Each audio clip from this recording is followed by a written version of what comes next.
Muy buenos días a todos. Mi nombre es María Alejandra Guzmán, jefe de fidelización de la Cámara de Industria y Comercio Colombo-Alemana, y en nombre de todo el equipo de la Cámara Colombo-Alemana, es un gusto darles la bienvenida al evento conmemoración del Día Internacional de Lucha contra la Corrupción.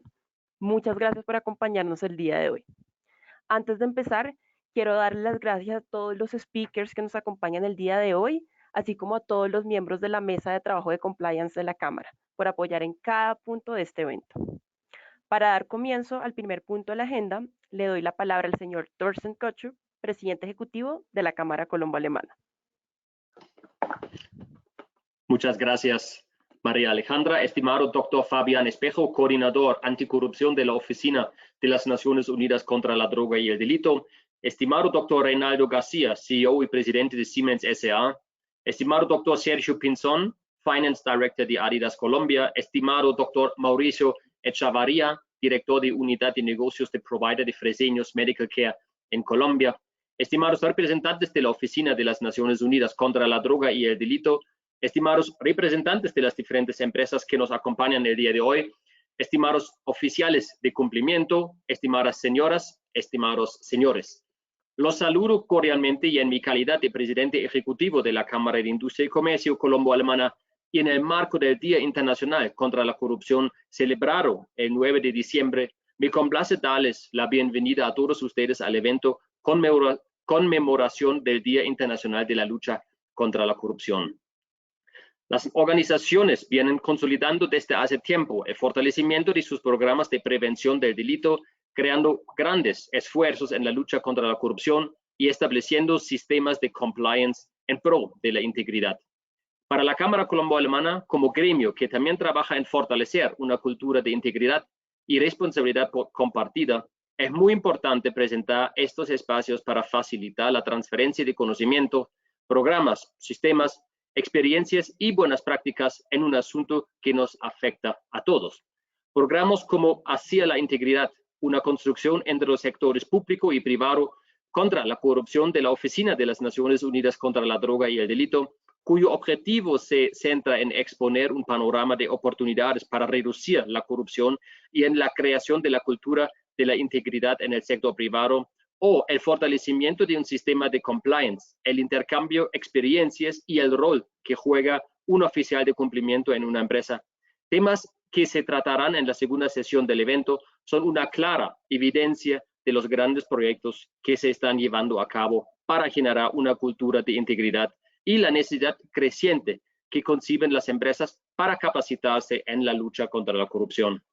Estoy seguro que para todos ustedes las dos sesiones de este evento serán de sumo interés y enriquecedoras en muchos aspectos. Muchas gracias por su atención. Vielen Dank.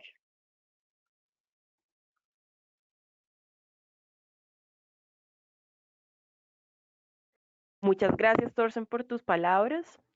Ahora quiero darle la bienvenida a Fabián Espejo, coordinador anticorrupción, quien expondrá Hacia la Integridad, programa de la Oficina de las Naciones Unidas contra la Droga y el Delito.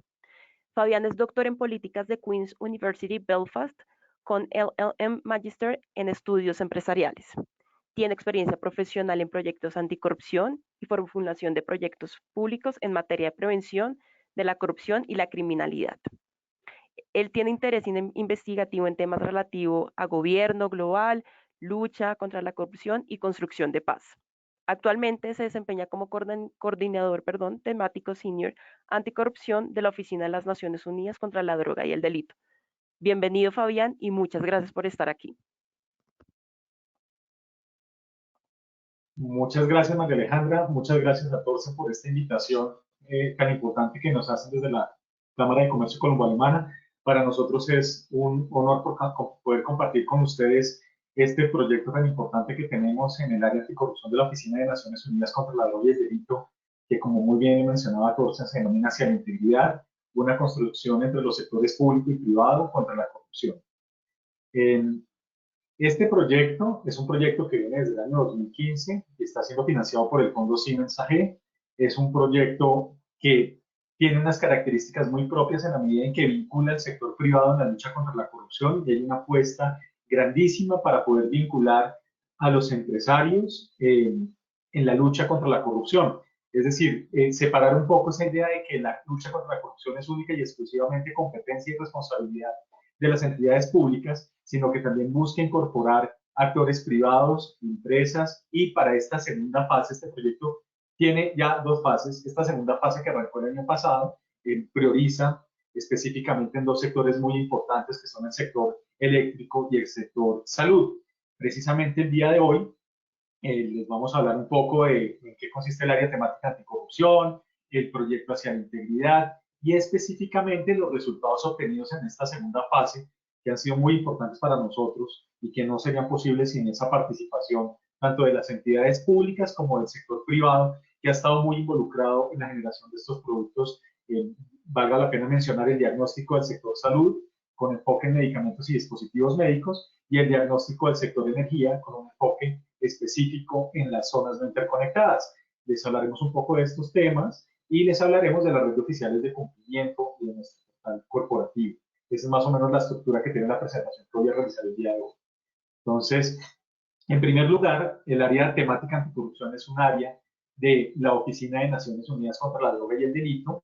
Como yo les mencionaba, la Oficina de las Naciones Unidas contra la Droga y el Delito, para lograr su cometido, no solamente trabaja con el Estado, con entidades públicas, sino también con la sociedad civil, como es el caso de este proyecto, en el cual trabajamos con el sector privado para, digamos que, luchar contra el delito en general y también poder fomentar buenas prácticas a nivel internacional para que se repliquen entre los países involucrados y también entre los múltiples sectores que puedan tener participación en los múltiples proyectos que se llevan desde la Oficina de Naciones Unidas contra la Droga y el Delito. La Oficina de Naciones Unidas contra la Droga y el Delito cuenta con varias áreas temáticas. Una de ellas es ProJust, que es de la cual hace parte el área anticorrupción de la oficina. UNODC, como les mencionaba, trabaja de la mano con el gobierno y la sociedad civil como una agencia de cooperación técnica a través de sus 4 áreas. Entonces tiene CIMSI, el área de CIMSI, el área de desarrollo alternativo, el área de reducción de consumo de drogas y ProJust, que es el área al cual pertenece la oficina, el área anticorrupción de la oficina. Entonces, en ProJust, en el área temática, es el área temática especializada en materia de justicia y prevención en la lucha contra el crimen organizado y el delito en Latinoamérica y el Caribe. ¿Qué se hace desde ProJust? Desde ProJust nosotros generamos conocimiento, diseñamos herramientas, las adaptamos a las necesidades particulares de de aquellos sujetos que son beneficiarios de nuestra asistencia técnica. Entonces, algo muy importante que vale la pena mencionar es que nosotros contamos con metodologías y herramientas propias para el caso del área anticorrupción en la lucha contra la corrupción, y estas herramientas, digamos que proveen servicio técnico especializado a múltiples actores y se tienen que adaptar a las necesidades propias de cada uno de los actores, dependiendo de sus misionalidades, su naturaleza, sus grandes apuestas. Entonces, lo que nosotros hacemos es diseñar las herramientas y adaptarlas según las necesidades que tengan los beneficiarios de la asistencia técnica. ¿Qué hacemos en el área, específicamente en el área temática anticorrupción de ProJust? Nosotros en el área temática anticorrupción de ProJust buscamos apoyar al Estado y al sector público, sector privado y sociedad civil en general en la implementación de la Convención de las Naciones Unidas contra la Corrupción, que es el principal instrumento vinculante universalmente en la lucha contra la corrupción. Entonces, nosotros lo que buscamos a través de nuestros proyectos es generar conocimiento en torno a la importancia de la prevención y lucha contra la corrupción, así como diseñar e implementar herramientas novedosas que sean adaptadas a las necesidades particulares de nuestros aliados, es decir, de las entidades con las cuales trabajamos y a las cuales les brindamos asistencia técnica. En el área temática anticorrupción, en este momento, nosotros estamos brindando asistencia técnica al sector público a través de una serie de proyectos que ustedes pueden ver aquí en la presentación, como el proyecto de corrupción asociada al narcotráfico, el cual es un proyecto que busca brindar asistencia técnica al gobierno nacional en la formulación de una estrategia de lucha contra la corrupción asociada al narcotráfico que se enmarca en el compromiso 4 del Acuerdo de Paz. También contamos con unos proyectos relacionados con lucha contra la corrupción asociada a la deforestación. Allí tenemos 2 proyectos, uno muy importante con la Embajada del Reino Unido y otro con la Embajada de Noruega. Básicamente, lo que buscan esos proyectos es identificar cómo la corrupción sirve de motor a la deforestación. Igualmente, contamos con un proyecto en el cual brindamos asistencia técnica a varios países en la región. Vale la pena mencionar Chile y Paraguay. también está involucrado Colombia en la lucha contra la corrupción asociada a la contratación pública en tiempos de crisis o en tiempos de pandemia específicamente. También contamos con proyectos en los cuales brindamos asistencia técnica a entidades de nivel local, como la Alcaldía Mayor de Bogotá. Allí tenemos dos proyectos, un proyecto con la Secretaría General, en el cual brindamos asistencia técnica para el fortalecimiento de las capacidades de la entidad y brindamos acompañamiento en la implementación de la estrategia de Bogotá Distrito Anticorrupción, Bogotá Capital Anticorrupción. Y también brindamos asistencia técnica a la Secretaría de Hacienda para fortalecer sus capacidades en la lucha contra la corrupción. Adicionalmente, contamos con otro proyecto regional, que es el proyecto que busca, digamos que, evitar la impunidad de los delitos o de las conductas corruptas cometidas a través de personas jurídicas. Este proyecto lo estamos implementando en Perú, en Panamá y en Colombia con las oficinas de estos países mencionados. Y en el sector privado, pues estamos con este proyecto que es tan importante para nosotros, que se denomina Hacia la Integridad. Allí lo que buscamos es brindar asistencia y apoyo al sector privado para concientizarlo acerca de la lucha contra la corrupción, pero también lo que queremos es que todos los espacios de diálogo que se generen en Hacia la Integridad puedan, digamos que, tener un impacto a nivel de políticas públicas. Les voy a hablar a continuación acerca del proyecto Hacia la Integridad, en qué consiste, de qué se trata, pero algo muy importante es que vamos a compartir los principales resultados de esta segunda fase del proyecto que, como les mencioné, arrancó el año pasado y hasta ahora ha tenido unos resultados muy importantes que el día de hoy voy a compartir. Entonces, como les mencionaba, el proyecto Hacia la Integridad busca reducir las oportunidades de corrupción mediante un mejor diálogo entre el sector público y el sector privado, un mejor marco legal anticorrupción y la creación de cultura de la integridad en el sector público. Es importante mencionar que el gran objetivo que tiene este proyecto Hacia la Integridad, y digamos que el gran compromiso que tenemos nosotros de la Oficina de Naciones Unidas contra la Droga y el Delito, es generar espacios de articulación entre el sector público y el sector privado. ¿Para qué? Para que todas las medidas y las acciones y los compromisos a los cuales se llegue en el trabajo que se lleva a cabo en los múltiples espacios que se generan a través de este proyecto tengan un impacto en el sector público, en la medida de lo posible. Es decir, que se generen espacios en los cuales se puedan llegar a consensos en torno a políticas públicas que beneficien la eficiencia y la probidad en sectores económicos. Como yo les mencionaba, esta segunda fase busca este ejercicio que les estoy mostrando de articulación entre sector público, empresas, agremiaciones, sociedad civil y ciudadanía en general en los sectores de energía y salud. ¿Qué hemos logrado hasta ahora? Hemos logrado involucrar a más de 2.000 participantes, a los cuales hemos logrado formar en programas de transparencia y anticorrupción. Hemos contado con más de 762 participantes en temas de integridad y prevención de la corrupción.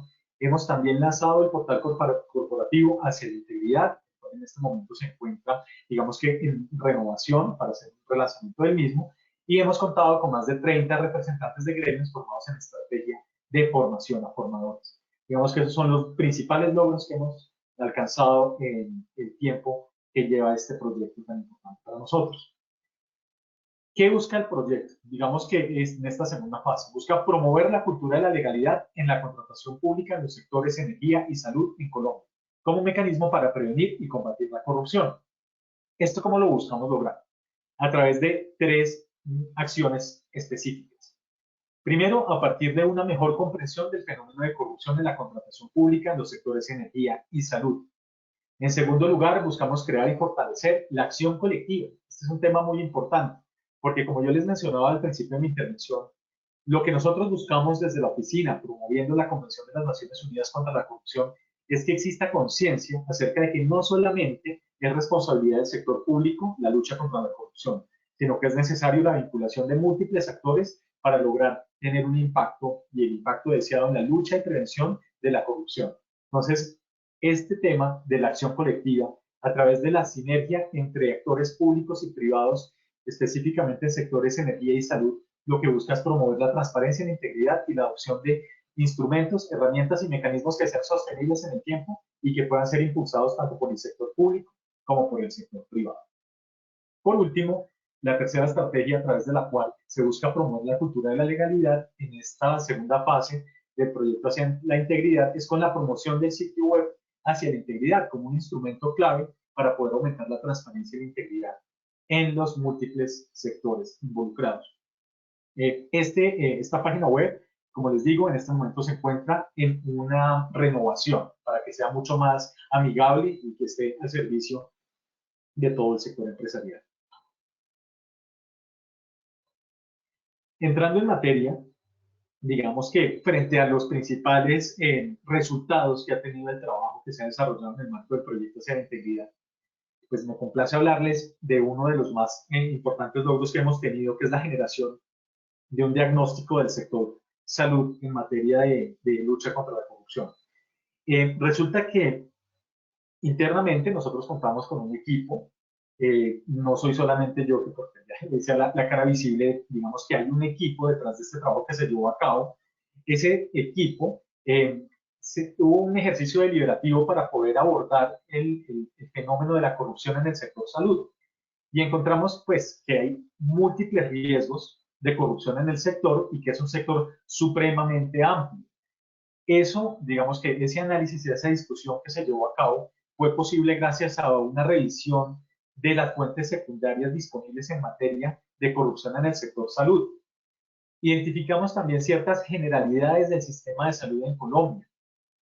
A partir de allí empezamos a encontrar unos riesgos de corrupción y formulamos unas recomendaciones y unas tipologías. Pero resulta que cuando nosotros identificamos el sector salud como un sector crítico frente al fenómeno de la corrupción, se hizo necesario acotar el ejercicio.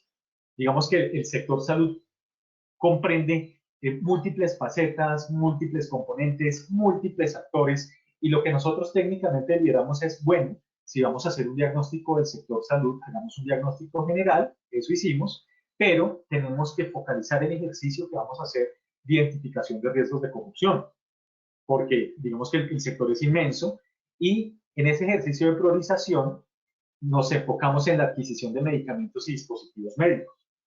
Cuando nos enfocamos en esto, pues entramos a analizar todo el fenómeno de corrupción asociada únicamente a la adquisición de medicamentos y dispositivos médicos, sin que por ello, digamos que se descartara el diagnóstico general del sector.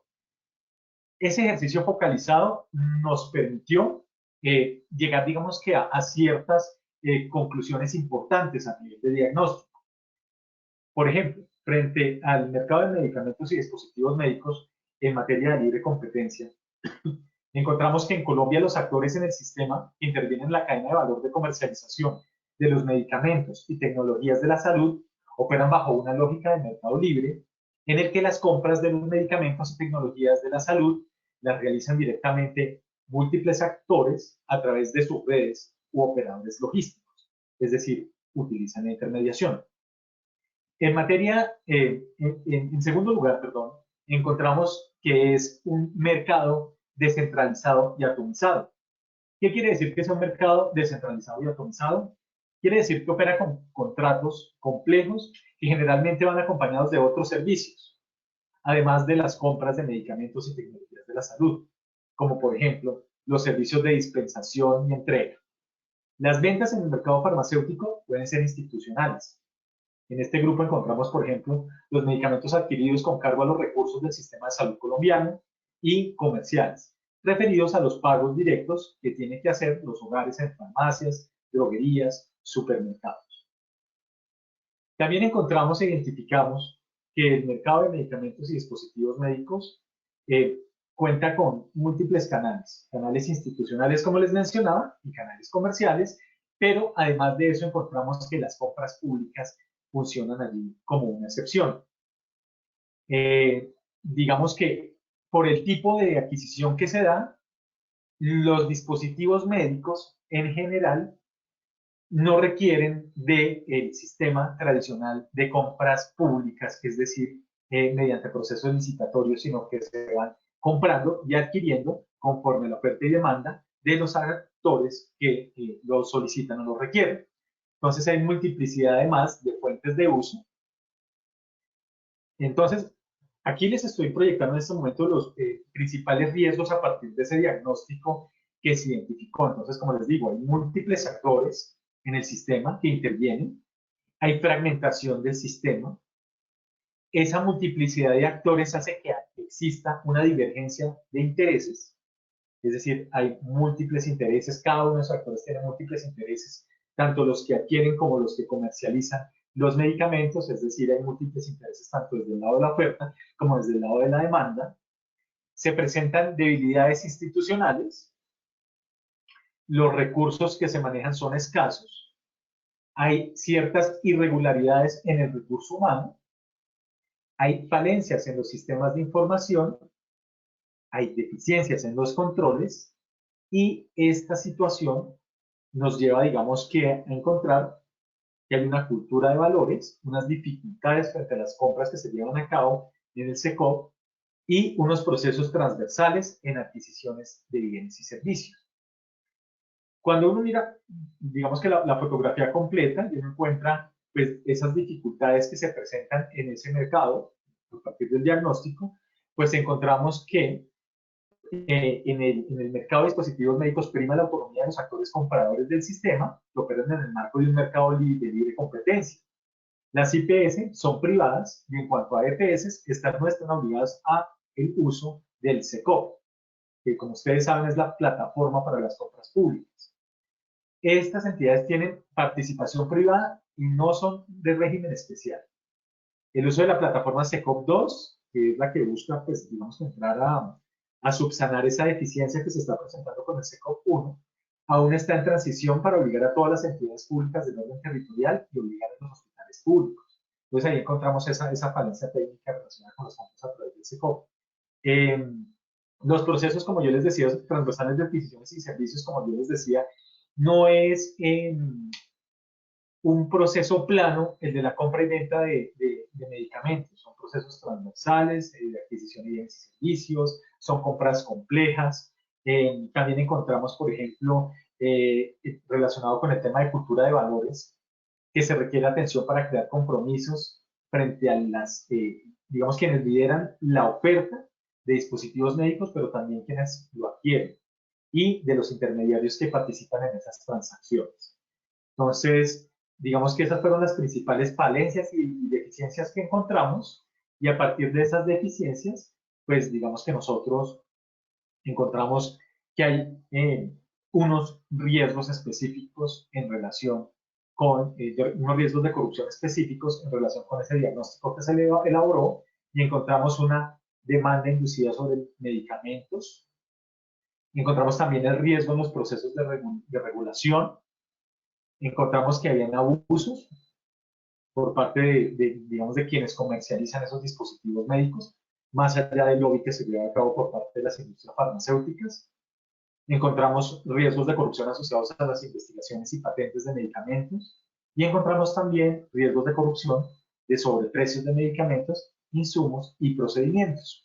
Entonces, como ustedes se pueden dar cuenta, el ejercicio que hicimos fue primero identificar a través de un diagnóstico cuáles eran las falencias, y a partir de esas falencias identificadas, llevamos a cabo un ejercicio de identificación de riesgos de corrupción en la adquisición de medicamentos y dispositivos médicos. Una vez pudimos identificar esos riesgos, hicimos una revisión de riesgos de corrupción, los cuales, digamos que ya van a ser publicados, y ya existe un documento del mismo que ha sido socializado con los actores de salud, del sector salud, que han estado involucrados en el proyecto de hacer integridad. Entonces, retomo, hicimos un ejercicio de diagnóstico, allí encontramos cuál era el contexto del mercado de medicamentos y dispositivos médicos. Después de esto encontramos ciertas irregularidades o ciertos problemas o falencias del sector, y acto seguido identificamos los principales riesgos de corrupción. Estos riesgos de corrupción fueron debidamente socializados, como les menciono, con los actores del sector salud que están involucrados en el proyecto de integridad. Bueno, entonces, como yo les mencionaba, por un lado, un sector priorizado en la segunda fase del proyecto hacia la integridad es el sector salud, y el otro sector priorizado por el proyecto es el sector energía. En tal sentido, de la misma manera como nosotros hicimos con el sector salud, identificamos que el sector energía es un sector supremamente amplio y supremamente complejo. Entonces, en este sector, lo que nosotros hicimos fue un ejercicio de focalización frente a un tema específico en el cual encontrábamos unos riesgos que valía la pena mencionar y poner en discusión. Tal es el caso de las zonas no interconectadas. Entonces, cuando nosotros identificamos el sector energía, encontramos que había un sector que era el sector de las zonas no interconectadas, el cual, digamos que no ha sido objeto de análisis desde el punto de vista de riesgos de corrupción. Y eso llamó pues muchísimo la atención por parte del equipo técnico de la Oficina de Naciones Unidas contra la Droga y el Delito, que son las zonas no interconectadas. Entonces ustedes se preguntarán qué son las zonas no interconectadas. Pues las zonas no interconectadas son municipios, corregimientos, localidades, caseríos que no están conectados al sistema nacional interconectado. Ustedes pueden decir, digamos que no es de gran relevancia este sector si yo les digo que solamente 222.500 usuarios pertenecen al sector de zonas no interconectadas. Es decir, que el restante de los usuarios del nivel nacional pertenecen al sistema interconectado nacional. Pero, digamos que algo que llama mucho la atención es que los usuarios de las zonas no interconectadas ocupan cerca del 53% del territorio nacional en términos geográficos y que reciben hasta 6 veces más subsidios por usuario que el sistema interconectado nacional. Estos aspectos, digamos, hacen que este sector de zonas no interconectadas sea muy importante para efectos de análisis de riesgos de corrupción, porque si bien solo una minoría de la población o de los usuarios del sistema de energía pertenecen a las zonas no interconectadas, es muy importante recalcar que ellos reciben 6 veces más subsidios por usuario que el sistema interconectado nacional. Es decir, hay más recursos, hay más vulnerabilidades, por lo tanto, frente al fenómeno de corrupción, y este tema de las zonas interconectadas era un tema que, a diferencia de muchos otros temas del sector de energía, estaba pasando totalmente desapercibido.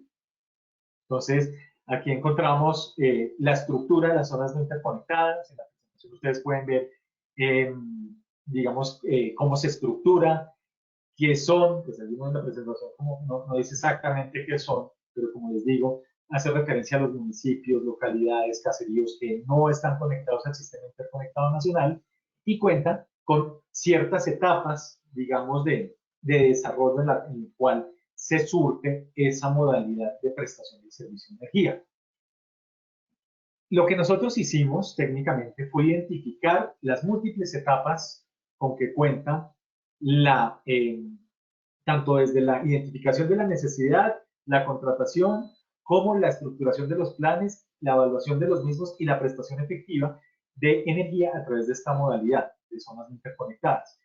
Posteriormente, identificamos los principales factores de riesgo dentro de cada una de esas etapas. Entonces encontramos, por ejemplo, que son territorios de acceso remoto. Fíjense, son zonas a donde no llega el sistema interconectado nacional del cual gozamos nosotros aquí en Bogotá, por ejemplo. Hay alta dependencia de recursos públicos, como les comentaba, cada uno de los usuarios recibe 6 veces más subsidio que el usuario del sistema interconectado nacional. Hay fallas en sistemas de información, hay una fuerte politización, como ustedes se pueden imaginar, en torno al tema de zonas no interconectadas. Pongamos, por ejemplo, un alcalde que promete servicio de energía en lugares donde simplemente no hay, porque no hacen parte del sistema interconectado nacional. Encontramos también grandes problemas en la mediación de la prestación del servicio. Encontramos múltiple fragmentación en la ejecución de los controles y falencias en la regulación. Como les digo, este es un tema realmente que ha sido, digamos, un gran logro del análisis que se hizo por parte de la oficina, fue poder abordar esta temática que ha pasado desapercibida por mucho tiempo y digamos que por el hecho de que el impacto, la cobertura mejor del ZNI de las zonas no interconectadas es muchísimo menor, que la del sistema interconectado nacional, hacía que no se pusiera lupa a este fenómeno particular del servicio de energía. Entonces, fue un ejercicio muy similar al que les acabé presentando del sector salud, a partir de la identificación de la estructura de cada una de las etapas de las zonas interconectadas, nosotros identificamos los riesgos transversales y a partir de allí formulamos una serie de recomendaciones. Vale la pena mencionar entre ellas el fortalecimiento de los procesos de planeación, la simplificación de procesos y mejora de sistemas de información, la despolitización del servicio, el manejo de los conflictos de interés, que nos parece fundamental, el fortalecimiento de mecanismos de medición y el robustecimiento del mercado y control territorial. Es necesario, como a nivel de recomendación, que desde la planeación misma se contemple cómo se le va a hacer control a las soluciones energéticas.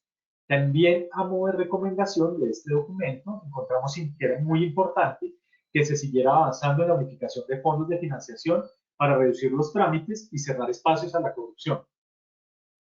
También identificamos la necesidad, por ejemplo, de fortalecer mecanismos de revelación de conflicto de intereses para mitigar la politización. Desarrollar también alternativas a la telemetría para fortalecer la medición y favorecer así el control. Esto para poder atender la necesidad de fortalecer los mecanismos de medición. También se identificó que era importante que los sistemas de información existentes conversaran entre sí y permitieran una visión integral frente a la problemática de zonas interconectadas. Entonces, estos dos temas, el tema de salud frente al mercado de dispositivos y medicamentos, dispositivos médicos y medicamentos, y este relacionado con el de zonas no interconectadas, obedecen a dos ejercicios técnicos, en resumidas cuentas, muy importantes que se llevaron a cabo desde la Oficina de Naciones Unidas contra la Droga y el Delito como contribución a los dos sectores priorizados por la fase 2 del proyecto hacia la integridad. Entonces, tenemos por un lado que para el sector salud contamos con un diagnóstico relacionado con los riesgos de corrupción asociados a los medicamentos y a los dispositivos médicos, y para el área o para el sector mejor de energía contamos con un diagnóstico y un análisis de riesgos de corrupción asociados con la temática de zonas interconectadas.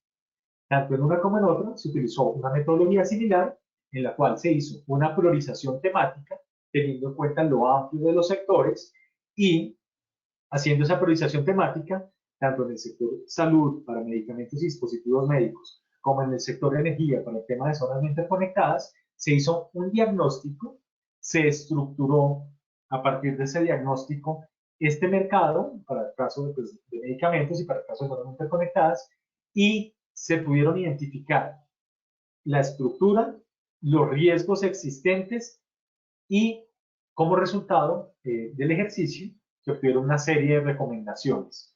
Algo que es muy importante mencionar es que la conmemoración del Día Internacional contra la Corrupción se va a llevar a cabo por la Oficina de las Naciones Unidas contra la Droga y el Delito el 9 de diciembre, por mandato de la Convención.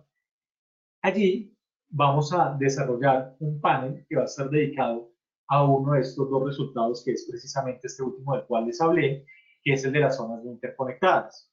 Entonces, tenemos un panel en el cual convocamos a las principales autoridades, tanto del sector público como del sector privado, para que den su opinión frente a esta problemática en torno a un ambiente de discusión que va a tener lugar en uno de los 5 paneles que tenemos programados para conmemorar el Día Internacional contra la Corrupción el 9 de diciembre. Entonces, estarán cordialmente invitados a ese espacio. Otro tema muy importante, digamos, en el que hemos logrado tener un impacto sustancial en el desarrollo de esta segunda fase del proyecto hacia la integridad, es el relacionado con la red de oficiales de cumplimiento. ¿Qué busca la red de oficiales de cumplimiento?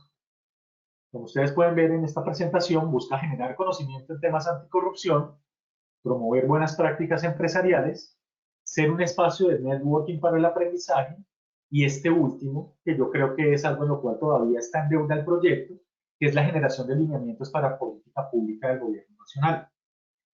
El trabajo que nosotros estamos haciendo con los oficiales de cumplimiento en este preciso instante ha logrado, sin ninguna duda, generar conocimiento en temas anticorrupción, porque se está debatiendo sobre las problemáticas, digamos que cómo la corrupción como fenómeno multidimensional y multicausal que es, no solamente impacta a las instituciones públicas, sino también impacta al sector privado. Eso es algo que digamos, ha sido posible gracias a los espacios que ha generado la red de oficiales de cumplimiento.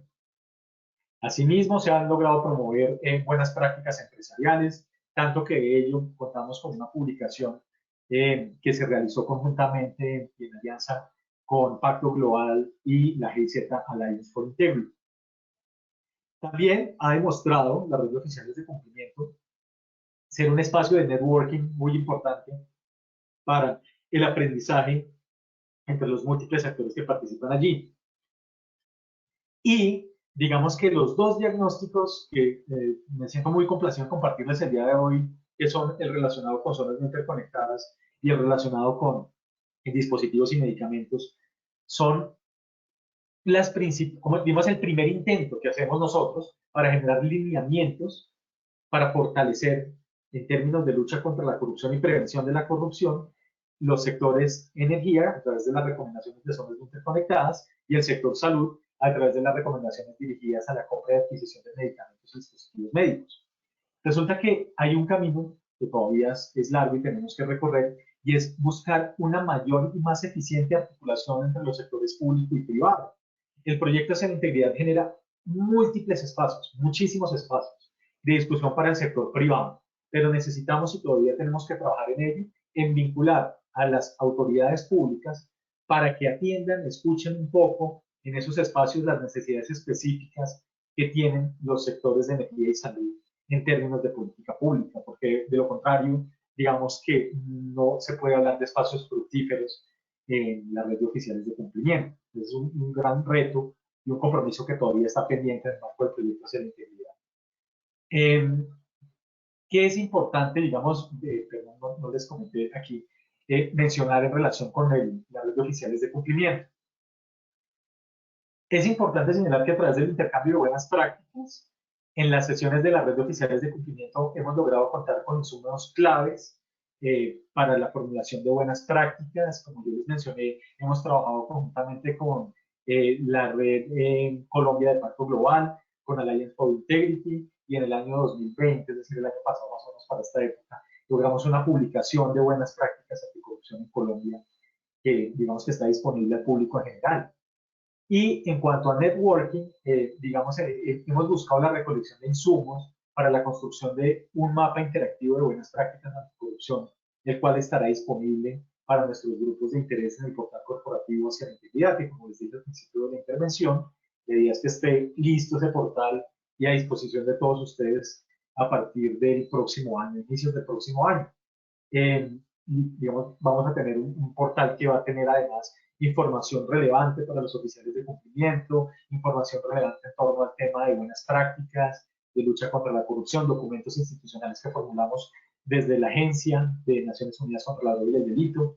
Digamos que esos son logros muy importantes, pero digamos que sí hay un camino muy largo por recorrer. Algo muy importante que casi se me escapa mencionar es que este proyecto Hacia la Integridad va a tener una tercera fase en la cual van a estar involucrados, además del sector público y sector privado, la academia, las ONGs como representantes de sociedad civil. Y digamos que lo que buscamos precisamente a través de esa incorporación de esa tercera fase es empezar a darle cumplimiento a ese compromiso de generar lineamientos para la política pública. Porque, como les decía, solamente el componente de acción colectiva va a ser posible que haya un esfuerzo mancomunado y conjunto entre múltiples actores para lograr reducir los riesgos de corrupción y combatir frontalmente y efectivamente la corrupción como un problema no exclusivo de las autoridades públicas, llámese Procuraduría, Contraloría, Fiscalía, o a nivel de política la Secretaría de Transparencia de la Presidencia de la República, sino que además la lucha contra la corrupción es un compromiso y un deber de todos los actores del sector privado, y en esta tercera fase hemos sido conscientes de la necesidad de involucrar academia y sociedad civil organizada. Entonces están muy invitados todos a ser parte de esta iniciativa de Hacia la Integridad, de participar en este importante proyecto. Para nosotros es un gusto haber contado con este espacio que nos brindó la Cámara de Comercio Autónoma Alemana para poder hablar un poco más de este proyecto. Digamos que ya muchas veces hemos hablado del mismo, pero los dos hitos que para mí marcan esta presentación son la presentación a ustedes de los dos resultados más importantes a nivel técnico que tiene el proyecto, que es el diagnóstico y mapa de riesgos de corrupción asociado a adquisición de dispositivos médicos y medicamentos, y el diagnóstico y un mapa de riesgos de corrupción, mejor, riesgos de corrupción que se identificaron en la temática del sector de energía de zonas interconectadas. María Alejandra, por mi parte, no es más, sino agradecerles mucho este espacio e invitarlos a formar parte del proyecto hacia la integridad, que se puedan adherir a él. Para nosotros es fundamental seguir contando con la participación del sector privado. Yo traté de hacer la presentación lo más amena y digerible posible porque son temas sumamente técnicos, pero bueno, ahí están los documentos para cuando los quieran consultar y están muy invitados a participar en esos espacios generados por hacia la integridad. Igual el próximo año nos acompañen ya con la academia y sociedad civil que seguramente va a repotencializar el proyecto. Gracias, María Alejandra. Muchísimas gracias, Fabián, por esta valiosa presentación del programa de Hacia la Integridad. Y como tú me mencionas, estoy segura que va a ser de gran interés para muchos de los que nos acompañan el día de hoy. Me gustaría recordarles a los asistentes que sus micrófonos y cámaras están apagados. Para las preguntas las pueden escribir en la casilla que dice preguntas a mano derecho y las resolveremos al final de la segunda sesión que viene a continuación. Para seguir con el tercer punto del orden del día, doy inicio a la segunda sesión, la cual se llama Compliance en los negocios. Este panel nos acompañan como moderadora Sandra Olaya, directora anticorrupción de la Universidad Externado de Colombia. Sandra es abogada, especialista en Derecho Económico, máster en Derecho, Economía y Políticas Públicas. Tiene formación y experiencia en políticas públicas, con más de 20 años de experiencia laboral en áreas de gestión pública, transparencia, acceso a la información pública, rendición de cuentas, participación ciudadana y anticorrupción. Tiene amplia experiencia de trabajo y gestión en el sector público, en consultorías nacionales y para la cooperación internacional, así como en docencia universitaria en el área de gobierno. Como speakers nos acompañan el señor Reinaldo García, CEO de Siemens. Reinaldo García es el primer presidente con nacionalidad colombiana en los 70 años que lleva constituida Siemens en este país. Con más de 35 años de experiencia en diferentes áreas de la industria, se ha posicionado como un experto en temas de digitalización e industria 4.0. Reinaldo es ingeniero de sistemas, especialista en gerencia de proyectos de la Universidad Javeriana. Participó en el programa de alta gerencia de la Universidad de los Andes y con un MBA del Instituto de Desarrollo Empresarial y de Ecuador. Se ha desempeñado todo el tiempo en el área de ingeniería eléctrica. Participó en el primer proyecto de sistemas de control distribuido ejecutado por Siemens en Colombia y dictó los primeros cursos de PLS en el país, descubriendo su pasión de aprender y enseñar. También, dentro de los speakers, tenemos a Sergio Pinzón, Finance Director Adidas Colombia. Sergio comenzó su carrera en banca de inversión, sin embargo, también ha trabajado en varias funciones financieras en empresas multinacionales y nacionales de consumo masivo, retail, capital de riesgo y construcción, para respaldar la entrega de resultados comerciales. Su objetivo es continuar su carrera como líder empresarial enfocado en optimizar el crecimiento sostenible y el mejorar el desempeño y desarrollo de los equipos que lidera. Cree firmemente en el intercambio de conocimiento para implementar las mejores prácticas globales a fin de brindar información relevante a los tomadores de decisiones, acompañado de una mentalidad con foco digital. Igualmente, contamos con la participación de Mauricio Chavarría, director Unidad de Negocios Provider de Fresenius Medical Care en Colombia. Mauricio es médico, especialista en gerencia de salud ocupacional, con experiencia en áreas directivas, comercial y de contratación de plano obligatorio de salud, seguros privados de salud y riesgos profesionales, con conocimiento del funcionamiento del Sistema General de Seguridad Social en Salud. Ha desempeñado varios cargos en áreas de dirección, gerencias comerciales, de acceso al mercado y de contratación en el sector asegurador, de dispositivos médicos y de prestación de servicios hospitalarios en instituciones de alta complejidad de atención, como Sura Compañía de Seguros, Clínica Las Vegas y Medtronic. También ha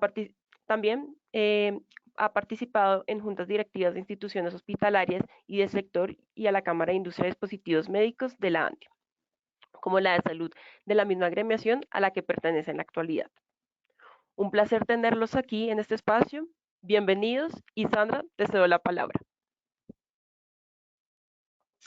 Gracias, María Alejandra. Bueno, la idea de este panel es que vamos a hacer algunas preguntas, pero vamos a hacer la misma pregunta para todos ustedes, porque como cada uno viene de un sector diferente, entonces podemos escuchar como distintas visiones de una misma pregunta. Entonces, en primer lugar, desde el rol que cada uno de ustedes desempeña, quisiera que empezáramos a hablar sobre compliance. Lo primero, de una parte, ¿qué tan beneficioso es para una empresa tener un sistema de compliance? ¿Y cuáles serían como esos factores clave para que ese programa sea exitoso y sea estable? Pero esa pregunta tiene otra partecita, y es si alguna vez ustedes han visto en su experiencia profesional que el compliance quizás sea como una traba, una barrera, que en algún momento se convierta en un tema burocrático que no nos permita avanzar en un momento determinado. Entonces, no sé quién quiere iniciar. Sergio, ¿quieres iniciar? La derecha. Bueno, bien, gracias igualmente por estar acá. Y sí, comencemos con la primera pregunta, y es, ¿cuál es ese beneficio? Y el beneficio de tener compliance en las organizaciones es básicamente darte ese parte de tranquilidad, ¿no? En prever esos riesgos que podemos tener de tipo, digamos, operativo, financiero, reputacional y sin duda de eventos de falta de transparencia, ¿no? Entonces yo considero que es importante y que obviamente nos va a dar esa tranquilidad al momento de tomar las decisiones. No lo veo como una barrera. ¿Y qué es lo que nosotros hemos hecho en Adidas? Básicamente es integrar siempre a los equipos de compliance y a los líderes de compliance en la toma de decisiones. Nosotros tenemos un ritmo operativo que utilizamos en Adidas al momento de tomar las decisiones, y siempre esta persona está en la mesa. ¿Y por qué no es una barrera?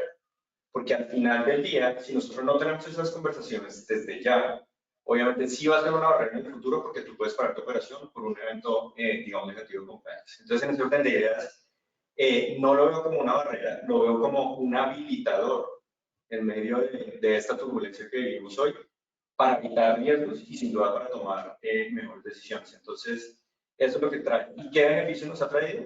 Cantidades de beneficios. Errores que nosotros podemos tener en términos de aplicación de las normas, ¿sí? Errores que podemos tener internamente a nivel de recursos humanos, a nivel financiero, a nivel operativo, los hemos podido prever y detectar a tiempo, ¿no? Entonces, yo creo que eso es lo importante, pero insisto, lo que sí debemos lograr es que estén sentados en la mesa para que tengamos esa visión futura de qué es lo que puede suceder y qué es lo que podemos prever y cómo nos preparamos para eso. Esa posibilidad es la que no nos va a restar agilidad en un momento determinado en las operaciones. O sea, estar allí trabajando con ellos. Desde Siemens. Yo creo que contar con un área de compliance es fundamental para todas las organizaciones. Para nosotros ha sido algo muy, lo consideramos un área fundamental hoy en día en la organización. Compliance forma parte, yo diría que hoy en día, integral del desarrollo de nuestros negocios, pero más que eso, también, un poquito como tú lo decías, creo que es muy importante que compliance esté participando en forma activa en la toma de decisiones de muchas de las actividades que se desarrollan día a día.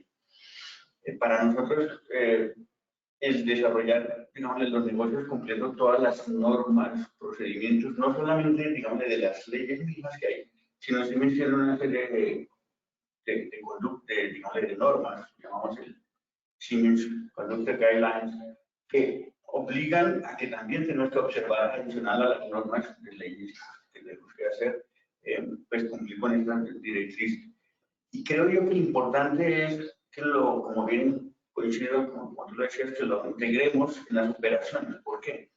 Porque de esa forma, pues, se pueden agilizar los procesos. Porque al final, cuando hablamos un poquito de lo que tú decías, de que si se vuelve burocrático o no, pues es una percepción que hay en muchas de las organizaciones, y sucede cuando los procesos no funcionan a la velocidad que uno esperaría o que se esperaría en todos.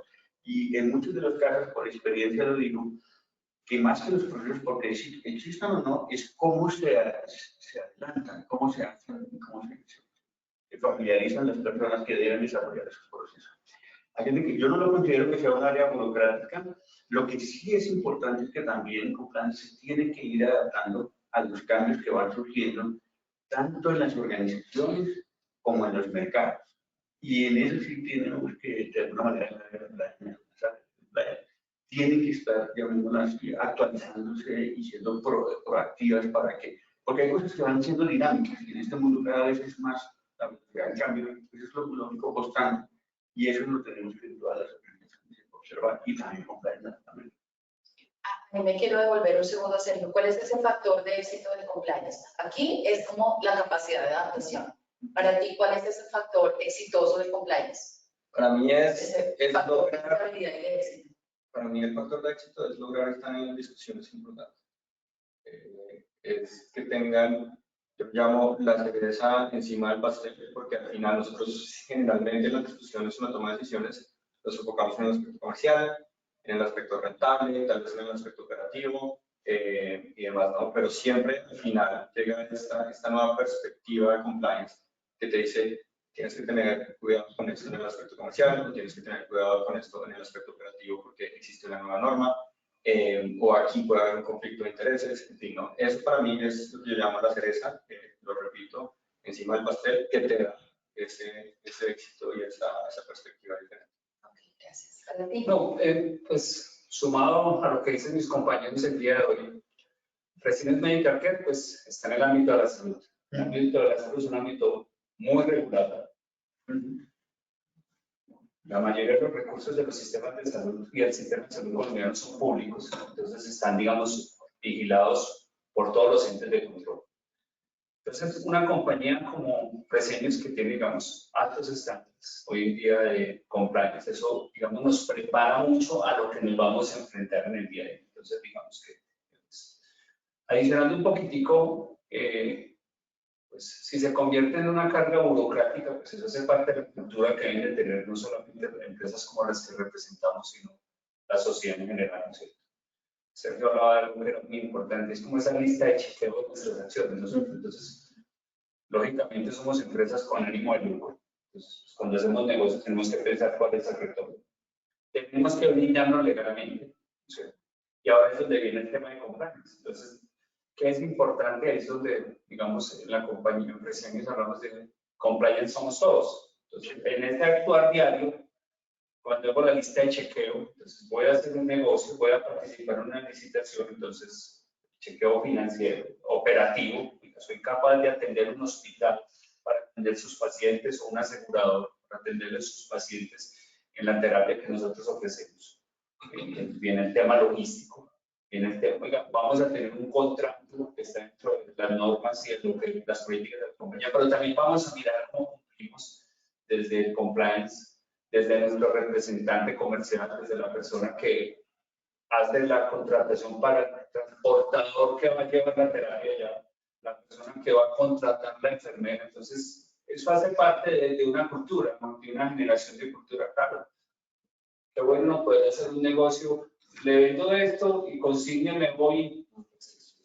Pero eso no podemos hacerlo así porque estamos muy vulnerables. Entonces, yo pienso que eso hace parte de cuando la gente se convierte en algo, también en mis compañeros el rol de protección, cómo nos protegemos para el futuro, ¿no es cierto?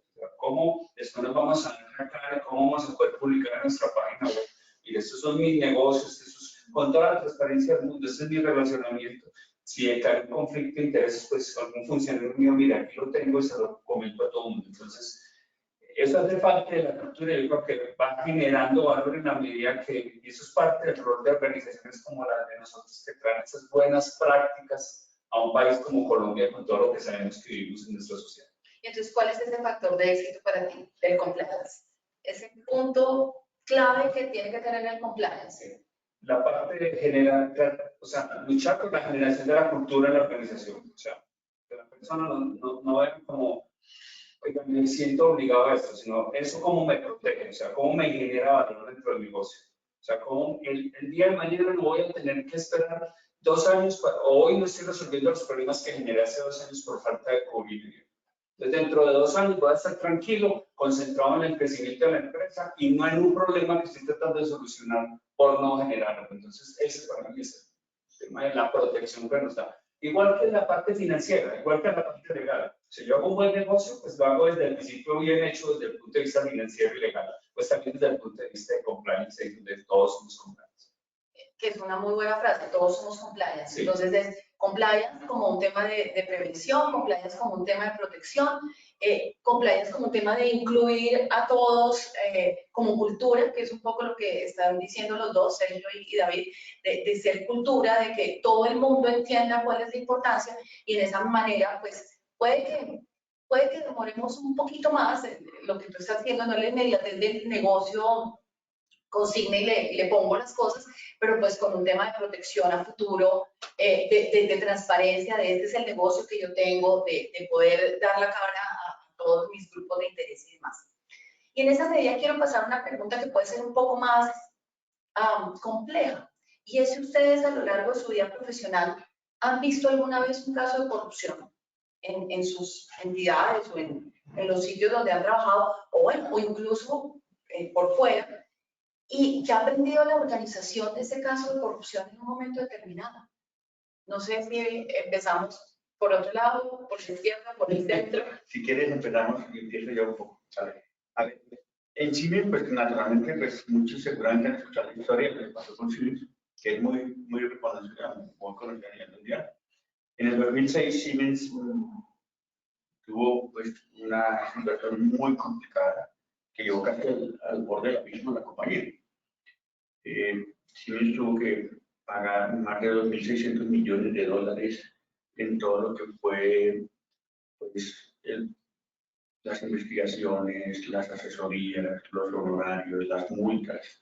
Es decir, fue una situación que de verdad teníamos como compañía que hacer un porrón casi 50 nuevos, por decirlo de alguna manera, sin dejar de tener la presencia en el mercado y sin dejar de hacer las actividades por las cuales la compañía, para las cuales la compañía subsiste.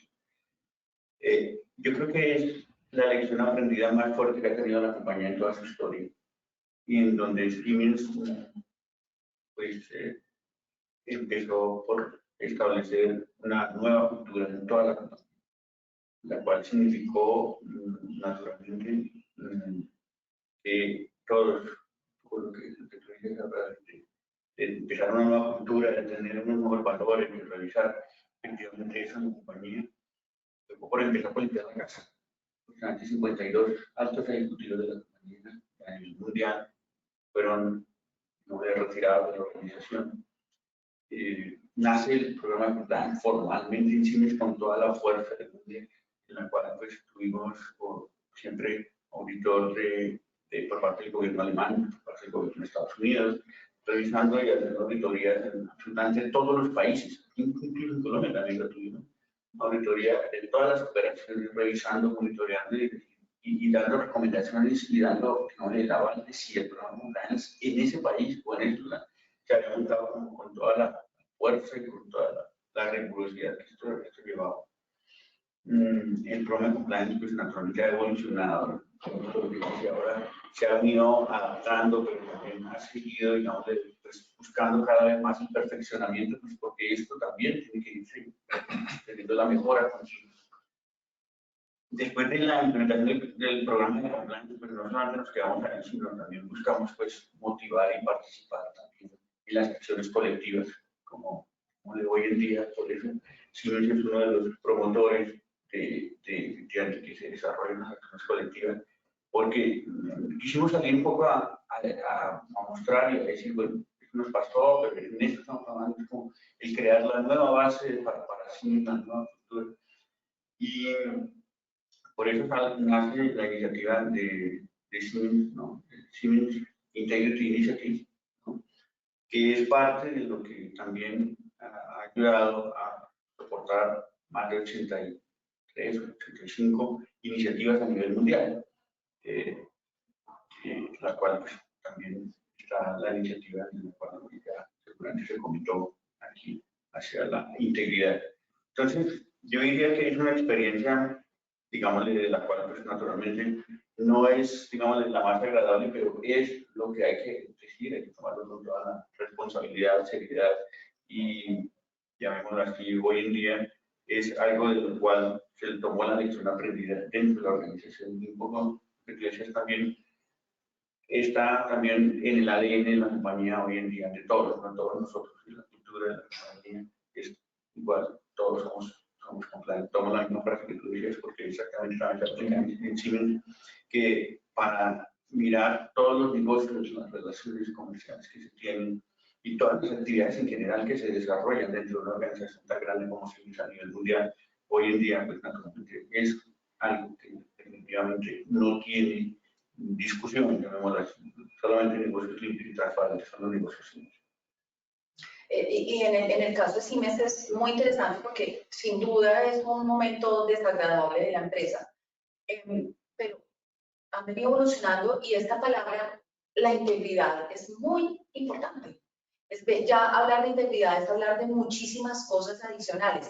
Ya no es solamente, digamos, va más allá incluso de la palabra compliance. Correcto. Porque compliance es listo, la prevención, lo que acabamos de hablar en este momento, es incluir a otros en el tema, pero integridad va muchísimo más allá, es ya un tema más cultural, es ya un tema, es más amplio y obviamente, por supuesto, me imagino que todos las personas que nos están escuchando conocen del tema de Siemens y es realmente el caso, es un caso de estudio, hoy día está en la Universidad de Harvard para quienes quieran revisarlo y hoy en día es uno de los sistemas de compliance más sólidos del mundo. Es decir, si uno quiere ver un ejemplo, vaya a Siemens y mire cómo una empresa que tuvo un momento desafortunado, perdón, logra de una manera trabajada, de una manera de equipo, de trabajo en equipo, en donde tienen, bueno, hay muchas características que no nos vamos a detener aquí, pero es un trabajo en equipo, tú no lo acabas de decir,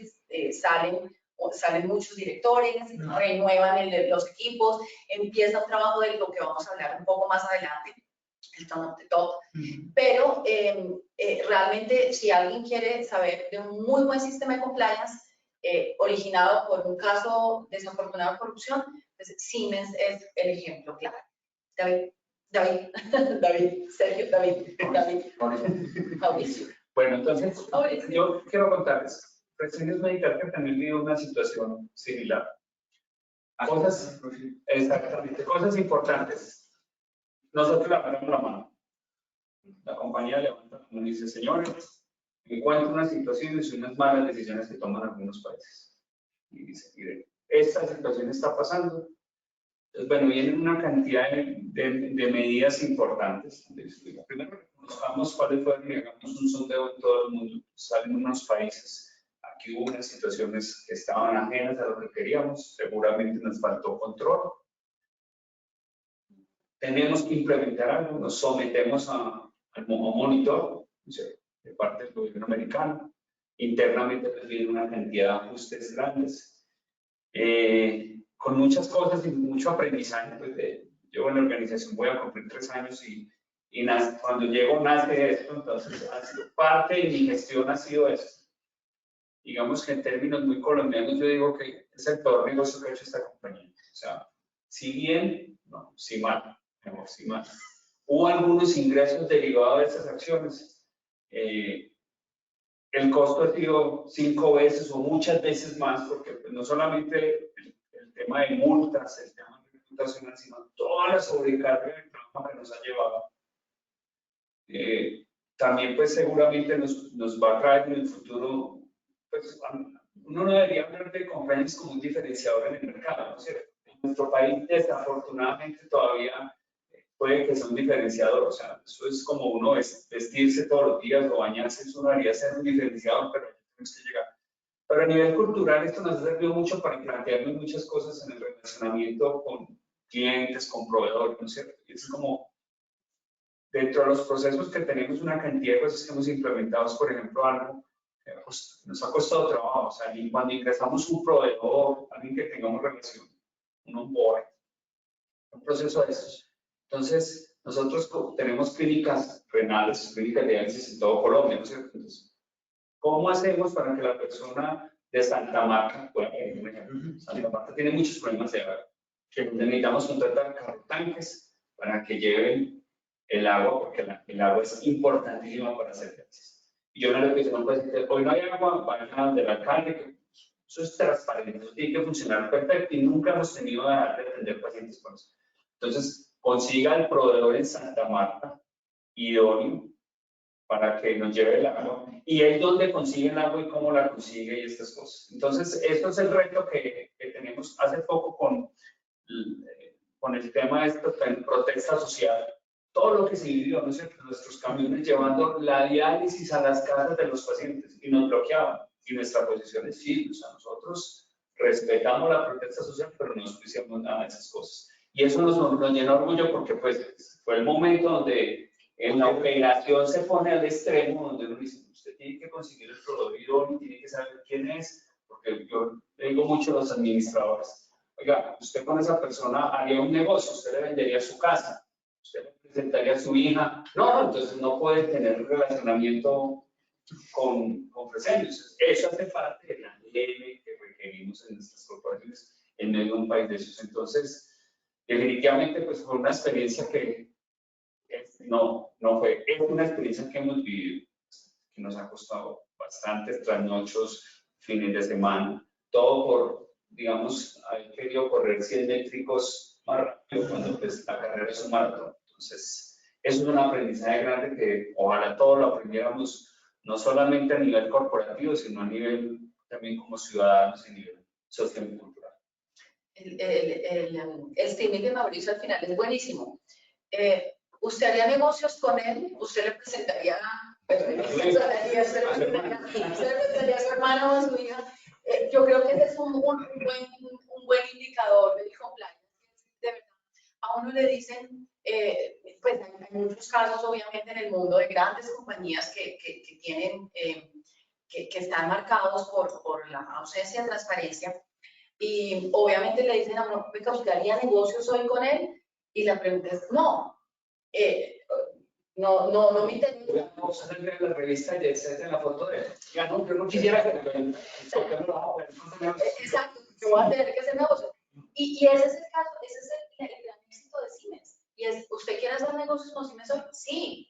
Claro. Ya digamos, lo de atrás ya pasó, y la gente hoy dice, ¿quiere hacer negocios con Siemens? Sí. Y yo me imagino que ustedes están en lo mismo, porque estos casos que nos están diciendo ahorita de no nos importó el tema y yo miro, además, porque mi negocio necesita unos proveedores especiales, pero además es un negocio completo, el tema de salud y más el tema de diálisis y demás, y dices, me consigo el proveedor, pero ese proveedor cumple los estándares que requiere mi negocio y cumplo. Entonces, ¿usted va a hacer negocios? Sí. ¿Con su empresa? Sí, voy a hacer unos negocios. Entonces, creo que eso es un tema del que se va convenciendo uno, pero no es solo el compliance, es muchas cosas. Es la empresa como empresa, no es la cultura.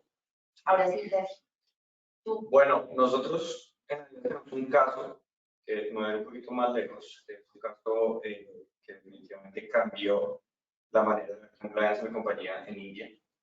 Y fue cuando se adquirió la marca Reebok. Nosotros adquirimos esa marca en India y en ese momento pues obviamente había unas presiones comerciales. Fue un caso en el que se llevó a cabo con 800 franquiciados en India. ¿Se imaginan el número? O sea que es algo que estuvo muy bien hecho, muy bien craneado. Y básicamente consistió en venderle casi el triple de la capacidad al franquiciado de lo que nosotros le podíamos vender. ¿Y en qué consistía eso? Que yo le vendía el triple, él me devolvía 2/3, se limpiaban los tenis, se volvían a pagar y se los vendía al otro. Y así se hizo un círculo de ventas para poder, digamos, generar unos super resultados en India. Eso tuvo un costo, solo en costo de producto estamos hablando de 300 millones de euros. Que si le sumamos todo eso que estaba debajo de el triple casi. ¿Y quién no le dio? El presidente general, el vicepresidente financiero, el vicepresidente de IT, porque había una contabilidad paralela, el vicepresidente de logística, porque tenía que tener bodegas donde limpiar el producto.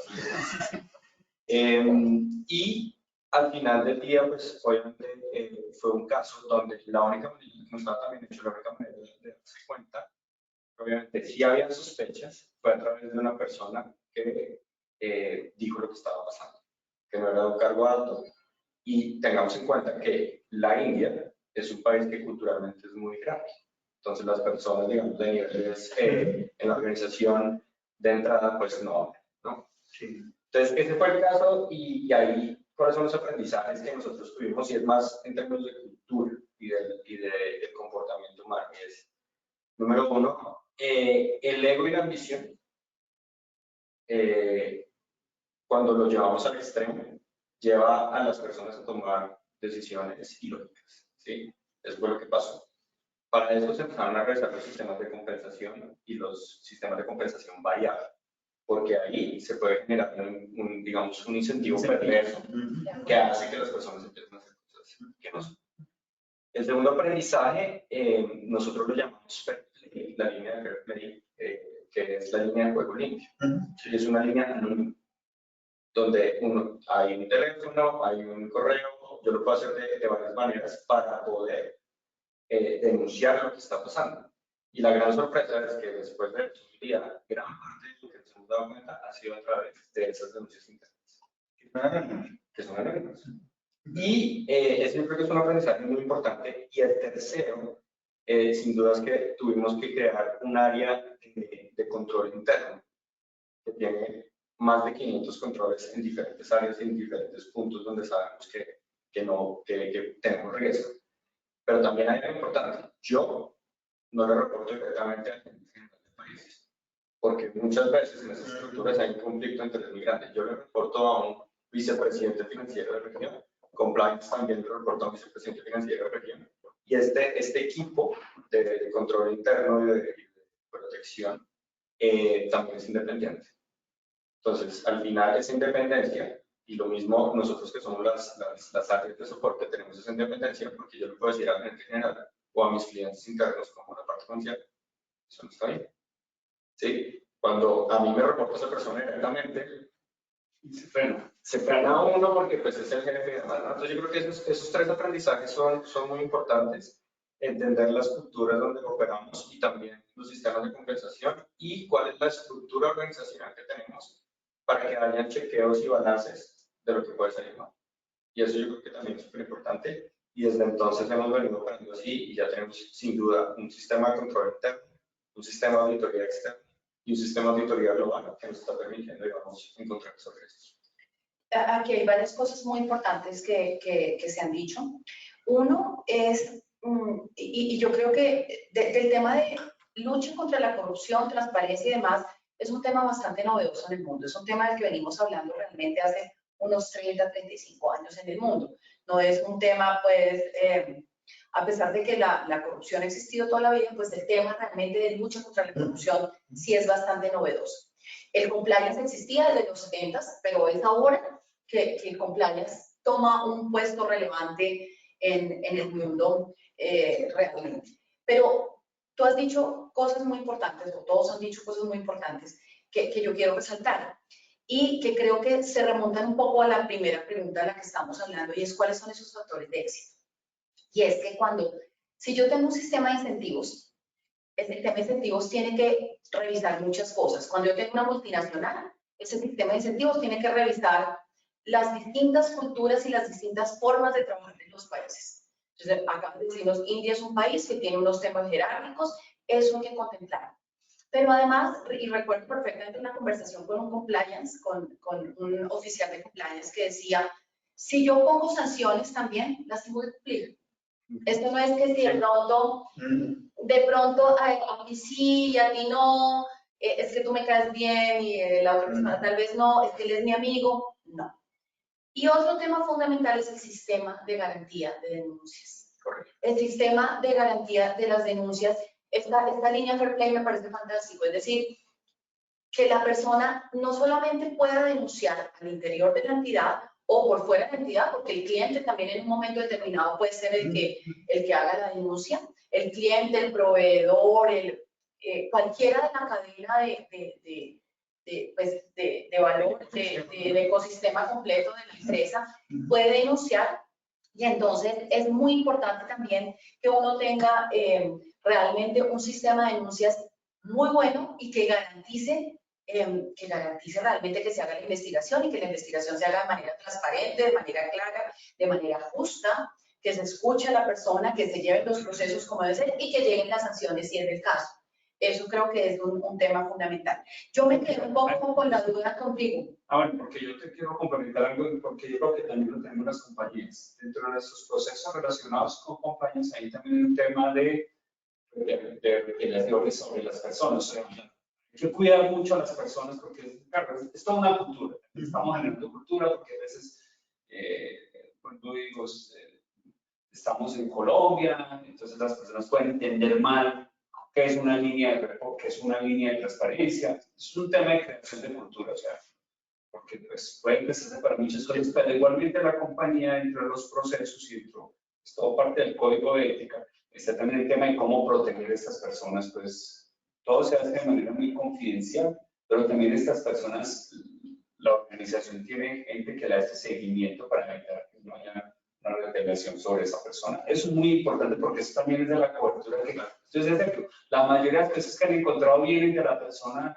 que ha dicho, la recepcionista, que de pronto diga, esto está como raro, esto que pueda pasar, y levanta la mano, puede decir eso, pues esa persona debe sentirse protegida, ¿no es cierto?, para poder, porque es generar la cultura así. No, y es que Cristina me quedó un poco la duda, como tú dijiste, nosotros levantamos la mano. Sí. Y empezamos a mirar, hay algo que no está funcionando. Yo quisiera andar un poquito en ese, ¿cómo es que levantan la mano y dicen, o sea, pues, no es el caso exacto, pero ¿cómo alguien levanta la mano y dice, aquí está pasando algo raro?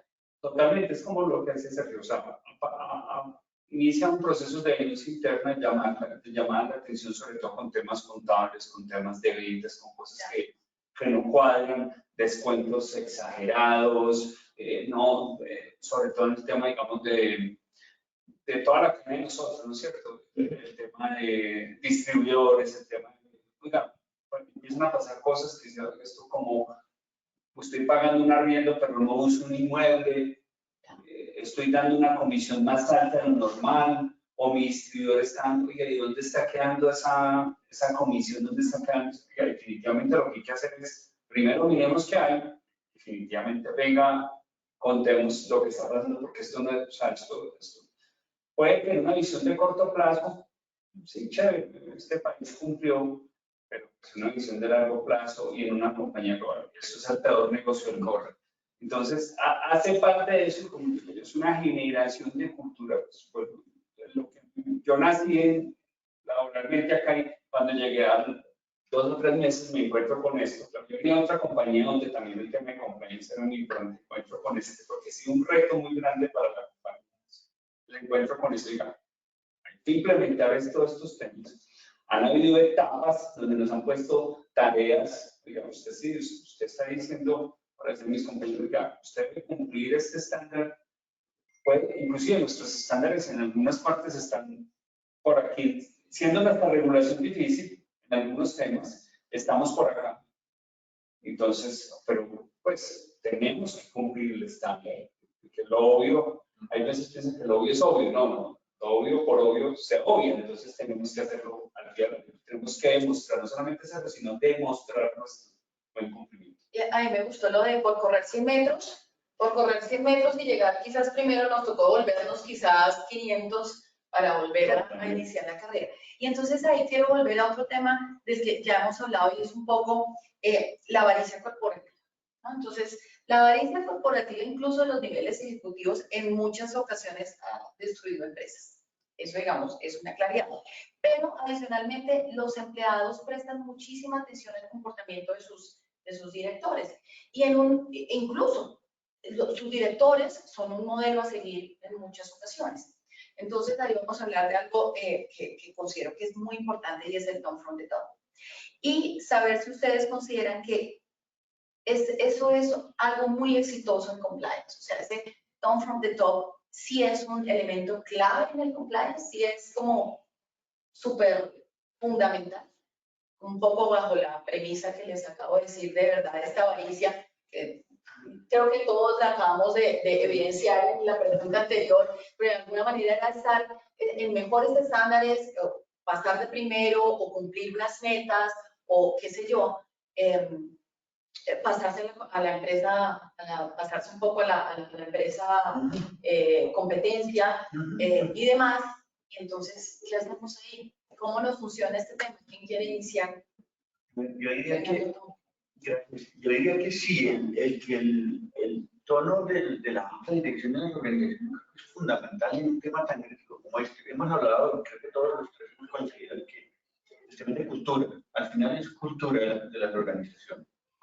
Y cuando uno está creando cultura, es muy importante el tono de la alta dirección, porque con eso genera compromiso. Estoy convencido que ahí genera compromiso. Y en el caso que tú mencionabas, Mauricio, por ejemplo, o que tú decías ahora de que de pronto en algún país, ¿no? Yo creo que tenemos que buscar que no el todo vale para alcanzar las metas, no siempre es válido. Perdónenme si lo digo de pronto. Y que también el fijar metas solamente solamente vamos a alcanzar un determinado volumen, ¿no? Y no importa, vamos a alcanzar, esa es la meta. Entonces, un poco lo que tú decías ahora, mencionabas el tema de los incentivos, también es muy importante, que los incentivos tengan una estructura que no significa exclusivamente el resultado, independientemente de cómo se logre. Eso, porque eso puede llevar a la tentación, perdón, lo pongo en palabras de tentación, de que muchos colaboradores, miembros de esa organización, se puedan tentar a hacer cosas que no son correctas. Yo creo que entonces, de alguna manera, en las organizaciones es necesario tener claridad de cuáles son los valores de la organización. Y esos valores de la organización, yo pienso que los tenemos que fijar en los niveles más altos de la organización.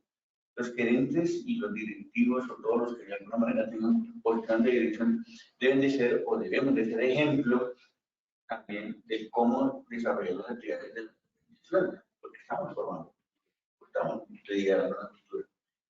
Así de que yo creo que definitivamente es fundamental que, y encima lo practicamos, encima de alguna manera nosotros queremos que todos los gerentes, directores, líderes de equipo sean digamos, como un ejemplo a seguir.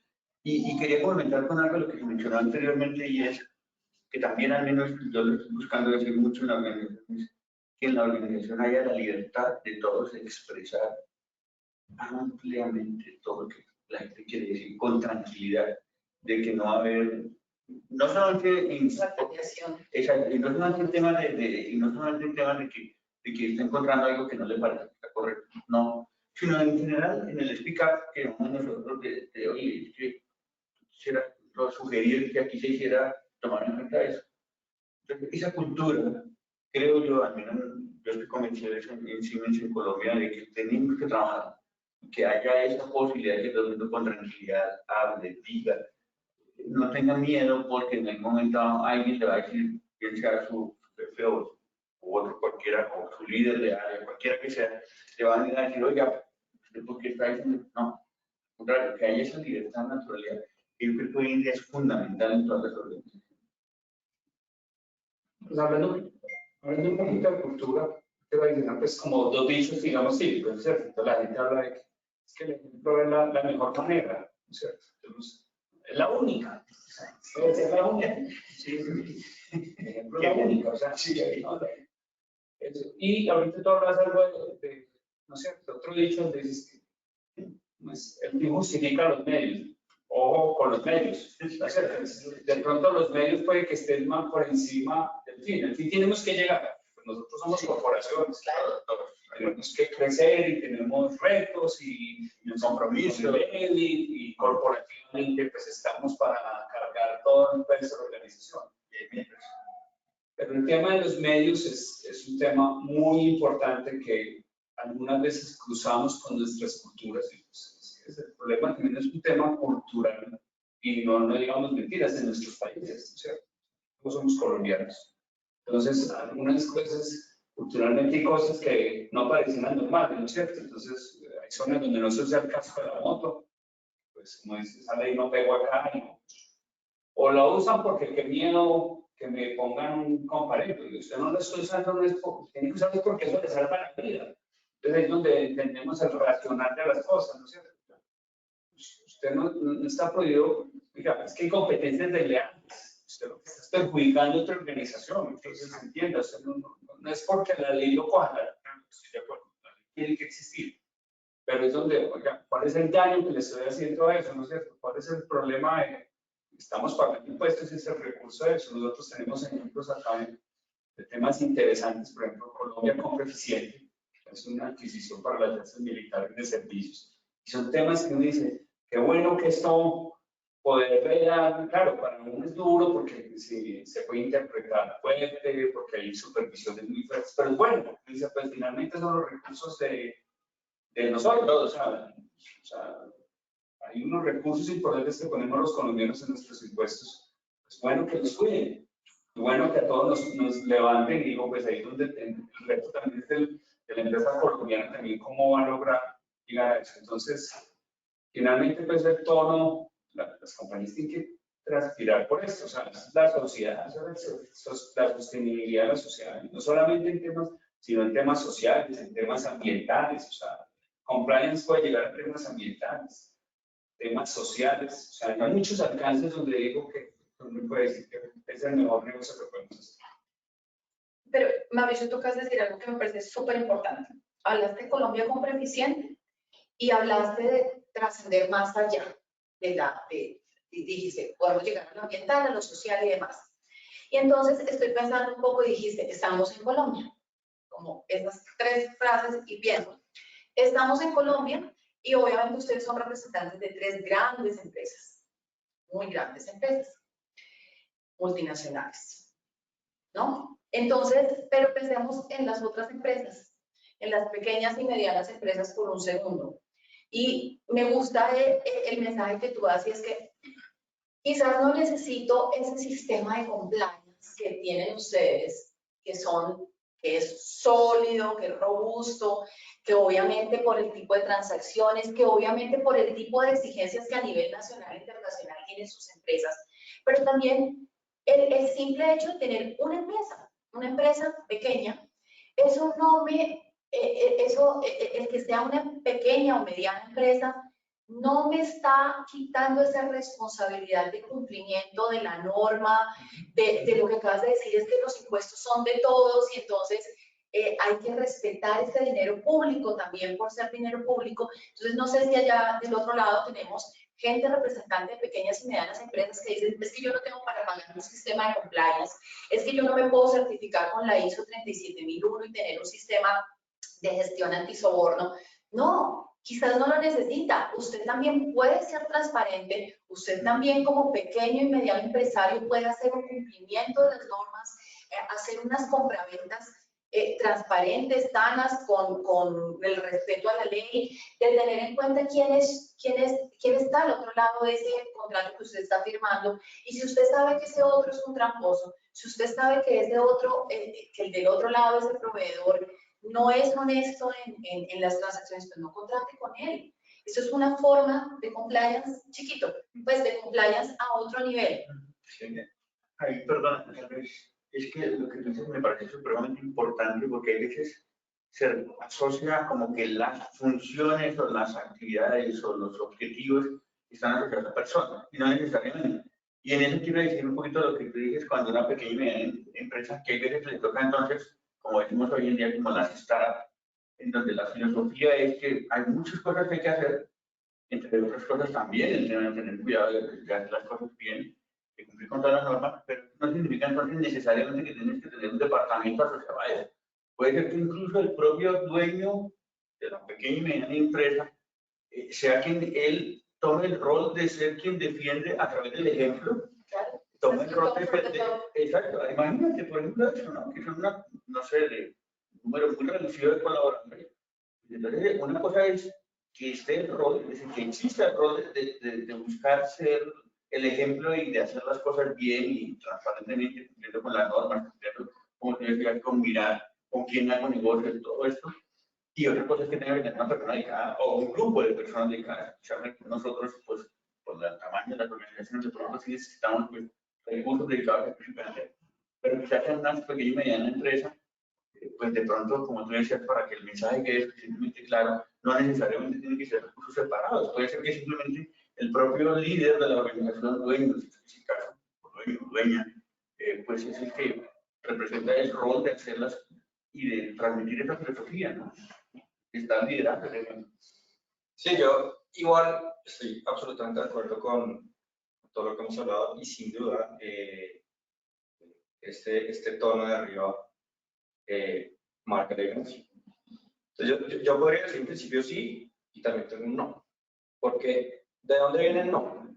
Cuando nosotros solo hablamos que la responsabilidad recae sobre ese tono de la gerencia, nosotros también podemos estar cometiendo un error, porque para mí también depende mucho de cómo nosotros somos capaces de trasladar esos comportamientos a esas primeras líneas y a su vez esas primeras líneas trasladan esos comportamientos de ejemplo a los que ejecutan.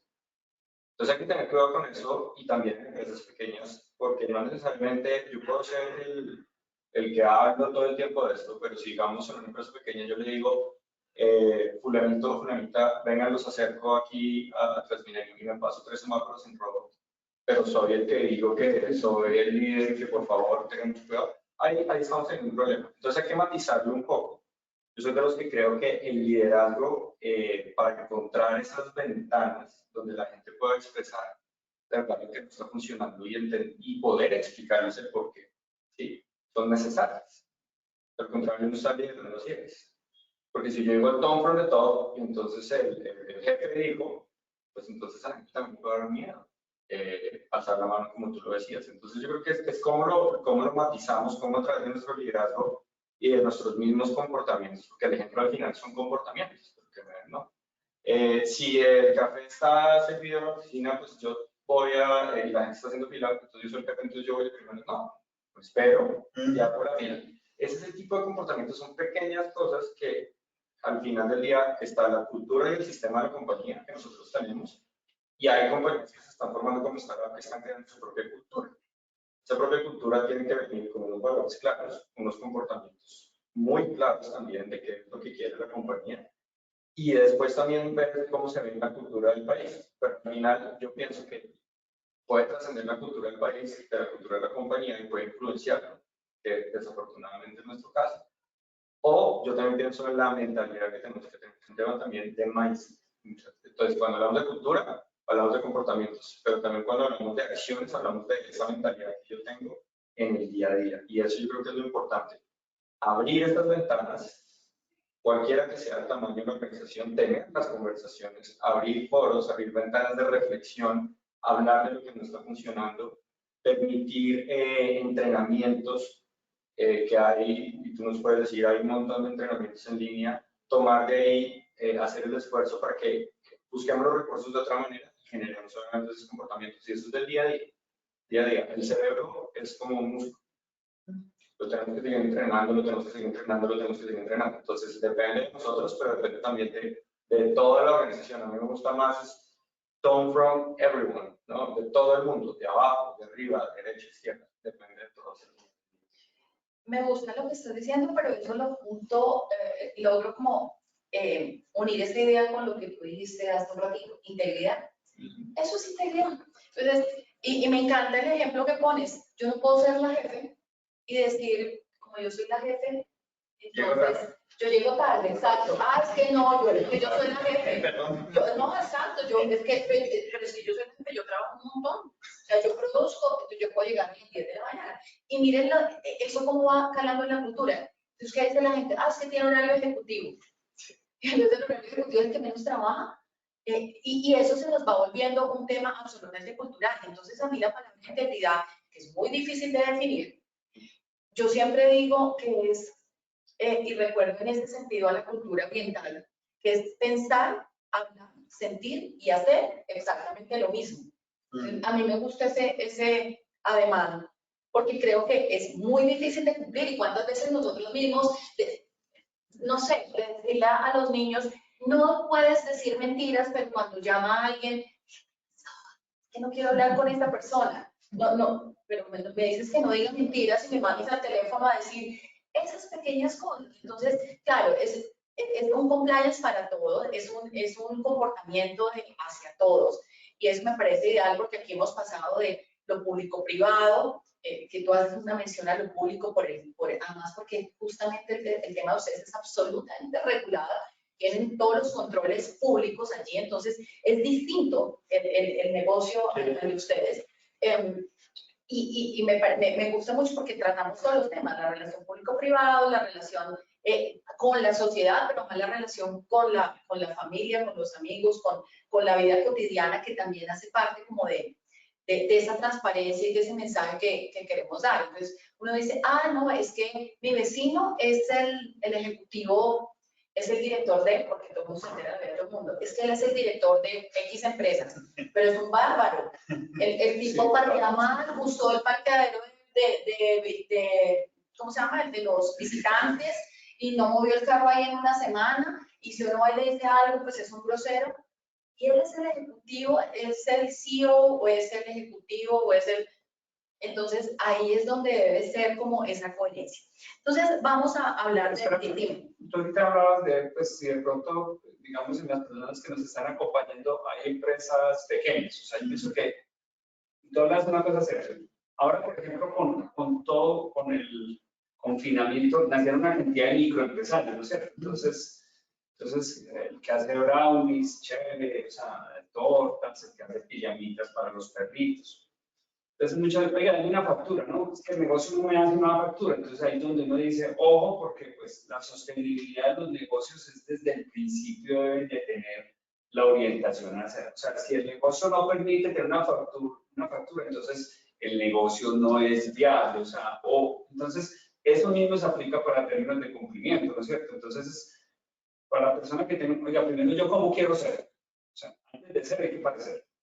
¿Yo cómo quiero ser? Segundo, ahorita hablas de mucha manera de capacitarse. Primero, el gobierno corporativo. Yo por crear estructura de gobierno corporativo. Las cámaras de comercio, por ejemplo, en todo el país ofrecen temas. O sea, no tienes que montar la estructura, no tienes que tener un oficial de cumplimiento. Es imposible. Pues a duras penas tienes con un contador para tener un oficial de cumplimiento. Pero si tú tienes muchas maneras de capacitar tu gente, y lo primero es usted.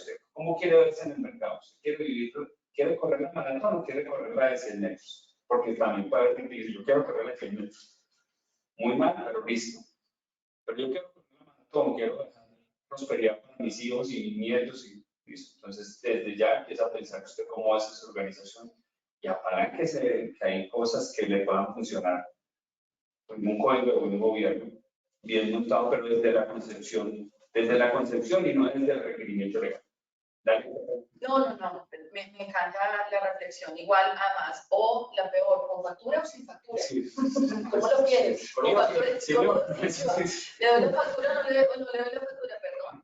¿Es eso posible? Pero me gusta, es decir, si yo me estoy proyectando a hacer algo, pues hágalo de una vez bien. Y existen muchas posibilidades. Las cámaras de comercio son una gran opción. Ustedes no son directivos de sus empresas. Como directivos, ¿cuál es el valor agregado que les genera a sus oficiales de compliance? Es como una primera pregunta. ¿Y qué esperan ustedes de ese rol? O sea, ¿qué buscan ustedes cuando tienen su oficial de compliance? ¿Cómo interactúan ustedes con su oficial de compliance? Bueno, lo primero, lo mencionamos al principio, la seguridad que nos da. O sea, digamos, ¿dónde están la margen del dibujo? Pues, eso es importante. Yo pienso que el final ¿a qué debemos de llegar? Que se vuelvan un consultador ya para casos donde dice, oiga, yo voy a ir como hoy del financiero, como cuando hoy del abogado, pero que yo desde el principio tenga claro qué es el negocio que yo voy a hacer. No voy a decirle, yo van a hacer el negocio, no, yo tengo que llegar claro cuál es el negocio y usted desde el punto de vista legal, cómo debe hacer. Entonces, lo primero es, o sea, ojalá no tenerlo que tocarle tanto la puerta oficial de cumplimiento. Eso sería el sueño de uno. ¿Por qué? Porque ya todo funciona tan bien que no lo moleste. O sea, lo tendré para decisiones o para cuando voy a cambiar una política o cuando haya situaciones donde digo, oiga, casi que como la lista de chequeo, revíseme qué es, pero no dígame cómo es. Ese sería a lo que, por ejemplo, queremos llegar a nosotros. O sea, el ejemplo del administrador de Santa Marta, o de Honda, o de Popayán, hagan las cosas están bien, que solamente sea el sellito de compliance si se necesita, pero no que estemos, ojo con oficial de cumplimiento, me hace el favor y entonces no duermo más 15 días porque necesito que me revise toda la interacción con todos los proveedores. Entonces vamos a tener 20 y ahí se vuelve, no tiene sentido. Y aunque no es una empresa no de diálisis, sino de cumplimiento, de seguimiento de cumplimiento. Y eso te digo que eso no es que sea tan bueno para nosotros. Entonces, ese sería el objetivo, si soy claro, digamos. Tiene que ser, la empresa es tan buena que el oficial de cumplimiento está allí, pero Eso es como los sellos de certificación de la ISO. O sea, yo todavía he pensado, yo no debería poner el sello. O sea, ponga el sello, pero no por el sello, yo soy lo que soy. O sea, su empresa es tan buena que el sello no es. O sea, el pase es el que maneja. ¿Sí me entiendes? Por este lado, ¿qué esperamos del oficial de cumplimiento? Para mí, ¿Qué valor no agrega la? para mí el oficial de cumplimiento primero es como un compañero hacia la toma de decisiones. Es como está ahí para presente y omnipresente, diría yo. Y como que no necesariamente, como tú decías, Mauricio, que no necesariamente siempre esté. Dos, que él ayude mucho, se convierta en ese como asesor, pero pienso que una de las cosas muy importantes es que debe ser muy asequible a toda la organización. Un poco lo que tú decías, en el sentido en que no solamente sea ni para los directivos ni para los líderes de la organización, sino para todos. Cualquiera debería poder hablar con ese oficial de cumplimiento, debería poderle ir, consultar, pero con una confianza de comunicación, de apertura, de que sea muchas veces más el asesor el que voy, oye, yo no sé si esto aplica o no aplica, venga, cuéntame, tengo como la duda, ¿tú qué opinas? ¿Tú qué consideras? Porque es que, mire, las circunstancias así, así, así, porque lo que tú decías ahora, pueden haber muchas circunstancias muy extrañas, como pueden haber otras que de pronto realmente a la luz de alguien pudiese llegar a hacerse valorar como que, oye, no se puede hacer, como otras cosas que de pronto dicen, no, mira, observa que lo que pasa es que hay un riesgo, toma estas medidas, toma estas consideraciones, pero sigue adelante. ¿No? Como cuando vas por una carretera que de pronto no está iluminada, pues, vete con cuidado por la carretera, ¿no? Si no lo haces bien, te puedes accidentar, pero si vas con cuidado, puedes parar, ¿no? Entonces, de alguna manera, creo yo que ese es un valor muy grande cuando el oficial de cumplimiento está haciendo ese consultor, asesor, experto, pero de todas maneras, pero es muy, muy abierto, muy accesible, ¿no? Y el otro tema es que también ayude a que permanentemente, al menos nosotros lo hacemos en Siemens, esté apoyando la capacitación, la formación constante, permanente, porque es lo que estamos haciendo. Una de las veces que nosotros vemos que el 100% de los colaboradores deben recibir una formación de compliance. Es una de las metas que tiene que ser esto. Entonces, él también hace otro de sus actividades que tiene. Pero creo que definitivamente es muy valioso ese rol dentro de las organizaciones y una organización como la de Siemens. Sin duda.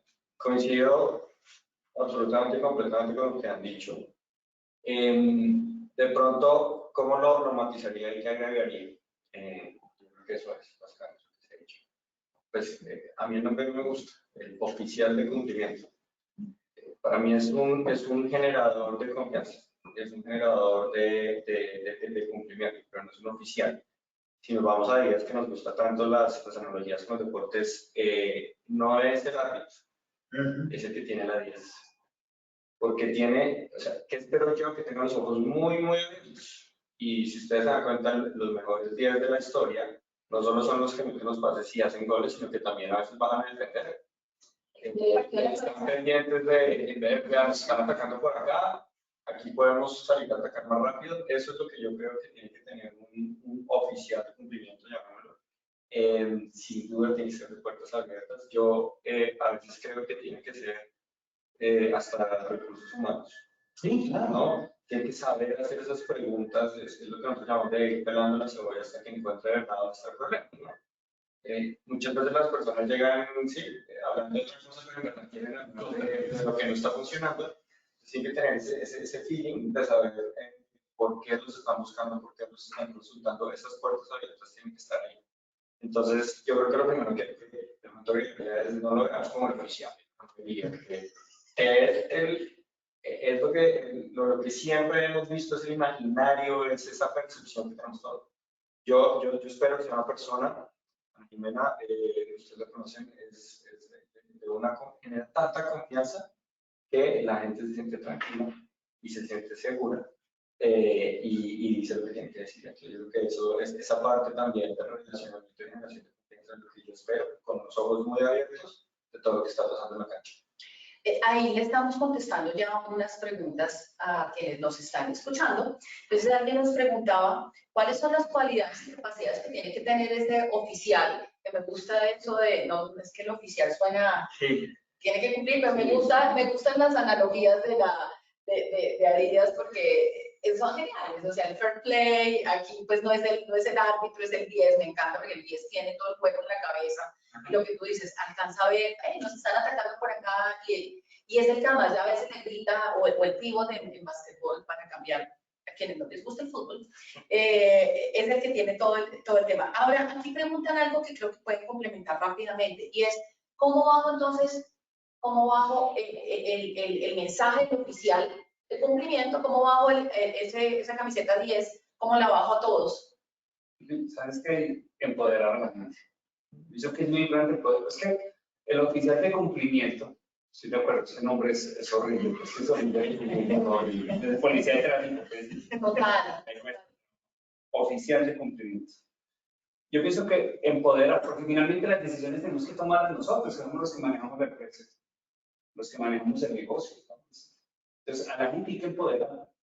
Entonces, eso es parte de lo que, claro, bueno, pues si lo quieren mis compañeros, este número 10 tiene que darnos mucho la visión, porque finalmente también tiene la visión, no hablan de recursos humanos, entonces tiene que ser, oiga, me siento en la confianza, tengo como una zonita gris con este proveedor, qué chévere, porque la decisión tenemos que tomarla nosotros, oiga, señor persona que se dijo, oiga, ¿usted qué opina de esta zona gris? No es compatible, entonces de entrada la cortamos de entrada. Tiene un costo, no hay problema. Seguramente es más rentable que quedarnos con esa zona gris conviviendo. O no pueden haber zonas grises, por ejemplo. No pueden haber zonas grises. Pues es una decisión. No pueden haber zonas grises. Entonces, lo importante es empoderar a la gente, o sea, que la gente tome la seguridad y que sepa detectar lo malo. Porque lo bueno va a estar y va a seguir funcionando muy bien, ¿no es cierto? Pero lo malo es lo que tenemos que aprender a plantear y mirar. Oye, que hay una cosa que como que quedó aburrido, y vuelvo a mi ejemplo al principio, ¿no es cierto?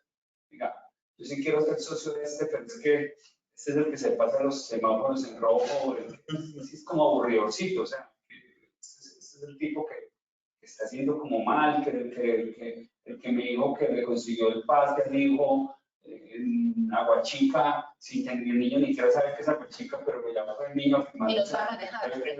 Ese sí es el socio que nosotros requerimos, y eso es lo que nosotros necesitamos. Y las personas, porque es muy difícil para uno desde Bogotá, piso 27, saber qué está pasando en la unidad renal de San José.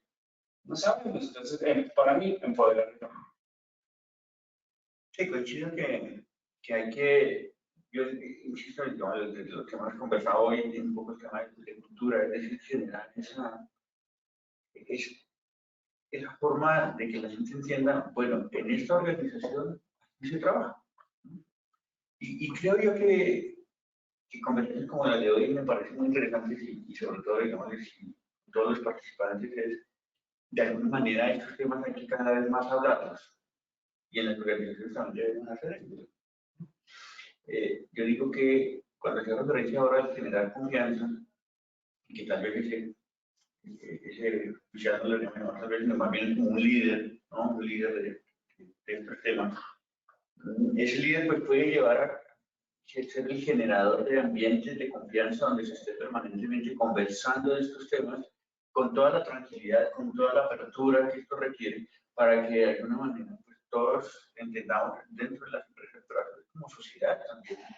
Porque es que algo que yo siempre digo en la empresa, nosotros somos unas personas o unos seres íntegros, otra vez en el sentido en que una cosa no es como yo me comporto en la empresa y otra cosa no es como yo me comporto fuera de la empresa.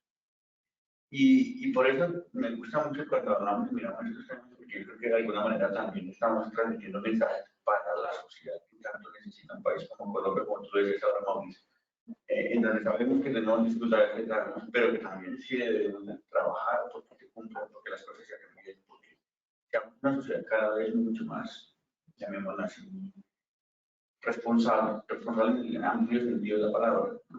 Y yo creo que las organizaciones del bajar eso, como tú lo dices, es hablemos, seamos suficientemente, no haya ni que sea un motivo especial para las personas, ni que sea, digámosle, solamente liderado por unas pocas personas, sino de que esto debe ser absolutamente tratado por todas las personas, ¿no? Por todos y de los diferentes niveles, y se pueda tener la confianza, definitivamente, de que eso sea así, manejado para todos con la apertura, libertad, sin ninguna restricción y sin ningún temor de que va a suceder algo por estar conversando después. Tenemos dos preguntitas del público. Una es, ¿cómo está Colombia en temas de compliance con respecto a otros países?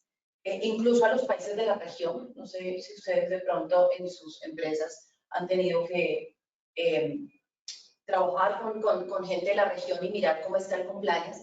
Y hay otra pregunta que nos hacen y es si se mira el riesgo de corrupción cuando un holding internacional va a invertir en Colombia, ¿se mira el riesgo de corrupción? Y pues si ese realmente es un tema importante a la hora de hacer inversión. Entonces, no sé si alguien quiere conversar sobre eso. Yo puedo dar una perspectiva un poco más, vamos con el sombrero financiero. La primera pregunta, pues sin duda si hablamos en un entorno multinacional, pues mucho de este cascadeo pues existe, ¿no? En casi todas las organizaciones matriciales como tal. Y también pues es evidente que en Colombia a nivel cultural y de negocios pues yo creo que todavía estamos muy crudos en ciertos temas de compliance mínimos, ¿no? Y básicos que todavía llegamos a tener. ¿Y esto qué significa? Y lo quiero atar a la segunda pregunta. ¿Qué significa para esos entornos de inversión y de terceros que quieran venir aquí a hacer negocios o a invertir o los que quieran llegar? Significa que se están encontrando con uno de los 5 países con mayor regulación en el mundo, comparados con Brasil y con Turquía. Y eso obviamente es una barrera, porque al momento de invertir, y yo quería agregar la última pregunta que hicimos, para poder cascadearlo y para poder hacer que esto sea efectivo, uno tiene que ser simple y explicar el porqué. Pero cuando una multinacional llega a entender, pues, se encuentra con un entorno bastante complejo, que obviamente hace que la incertidumbre sea mucho más alta y que obviamente el nivel de riesgo y de retorno sea mucho mayor. Entonces, en ese orden de ideas, eso no significa que no se tenga un entorno, un ecosistema de inversión, porque sí se tiene. Lo que pasa es que lo hace más lento, más costoso, ¿no? Y sin duda más inestable. A pesar de eso, pues Colombia, estando en esa lista de países más complejos por su regulación, de todas maneras sigue teniendo igual esa percepción de inversión. Por el lado de deudas, a pesar de que no estamos en grado de inversión, no se ha levantado ninguna preocupación, porque volvemos al mismo tema. Culturalmente y los multinacionales, ¿qué hacemos para protegernos sobre esos mecanismos? ¿Cómo somos, que creo que mencionaste, como Mauricio, ágiles en la manera en la que nosotros estamos en constante cambio y entendemos que hay ambigüedad? Y yo lo digo, grupo, holding o empresa financiero que sepa que hoy día, con todo el nivel de cambio y ambigüedad que tenemos y de frustración que tenemos en este momento, no esté dispuesto a vivirlo, va a ser una compañía holding que no va a generar valor de manera sostenible. Entonces, yo creo que esa es como la perspectiva que yo tengo. Y sí, es complejo, pero es como nosotros buscamos con ya todo lo que hemos hablado, disminuir ese riesgo y generar esa tranquilidad. En ese sentido, más creo que las empresas van tomando van tomando las medidas necesarias para.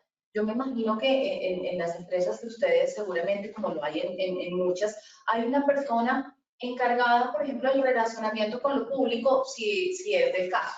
¿Por qué? Pues porque el sector público es diferente, etcétera, etcétera.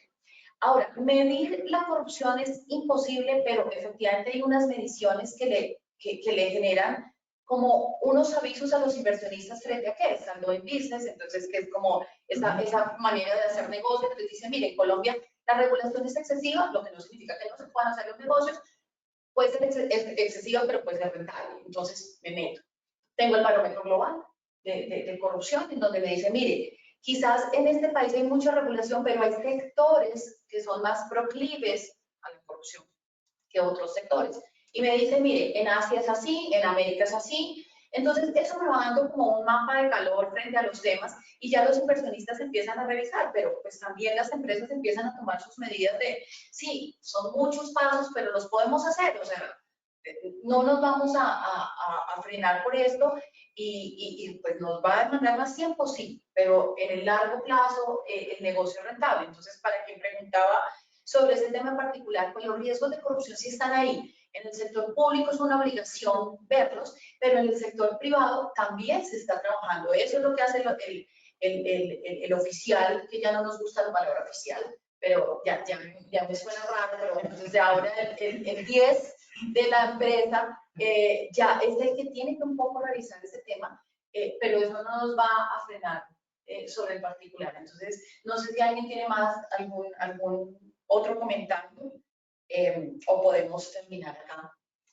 No, de mi parte, pues simplemente agradecerles la invitación y la oportunidad de conversar sobre estos temas. E insisto, creo yo que también dentro de las empresas tenemos que trabajar al interior de la empresa, pero creo que también es una responsabilidad de también exponerlos hacia la sociedad. Y en una sociedad como la nuestra, como bien tú lo decías ahora, donde en Colombia necesitamos tanto, yo creo que hablar de la transformación de valores, de respetar los valores, de las cosas bien, de trabajar responsablemente, en donde creo que hay muchísimas oportunidades para muchas, naturalmente para nuestras empresas, pero también para muchas otras organizaciones que hoy en día, como bien tú lo decías ahora, Mauricio, que están naciendo, que están creándose, que están desarrollándose y que tienen que simplemente ver que ya se puede hacer, se puede, países de Colombia, hay muchas oportunidades, pero ojalá todos empecemos a pensar de una forma de que hacer las cosas bien también es posible. Finalmente, también muchas gracias. Yo pienso que también todos somos colombianos. Tú decías, porque se acepta, también es importante que pues, también tenemos el deber de ser un país mejor, ¿cierto? Yo pienso que eso es un aporte también que hacen estas empresas, no porque sean mejores las culturas europeas o norteamericanas, no, sino que es otra manera de ver las cosas, traer esas experiencias, el aprendizaje, la lengua, el mismo aprendizaje en México, en otros países, en China. Venga, yo les traigo lo que ya vivimos y lo mal que nos fue, ¿no es cierto? Entonces, finalmente, pues como colombianos tenemos que decir, oiga, si ahora necesita tantas normas en eso, o sea, entonces ahí es donde uno dice, oiga, tenemos el deber de este tipo de compañías de pronto subir la vara, y esa subida de vara, pues a todos nos conviene, ¿no es cierto? A todos nos conviene porque nos pone a otro nivel y nos vuelve atractivos. Entonces, queremos que venga inversión, queremos que todos tener plantas de producción acá, pues entonces hagámoslos todos, pues, y eso es una manera de que oigan, el mercado, digamos, aquí tenemos 3 mercados diferentes, los 3 sectores, pues se basa en estándares de 3 compañías que tienen presencia mundial, entonces hace que sea bueno y que esa persona que viene diga, oiga, yo tengo que, a mi manera y a mi nivel, tengo que llegar a ese estándar para saber de qué es no agradable para todo el mundo y todos ganamos. Es cierto, Mauricio, yo creo que la gran enseñanza que nos queda hoy es lo que tú dices en un momento al iniciar la conversación, con planes somos todos. Entonces creo que esa sería como la frase final y agradecerles por esta conversación tan agradable. Muchas gracias. Gracias. Gracias a todos.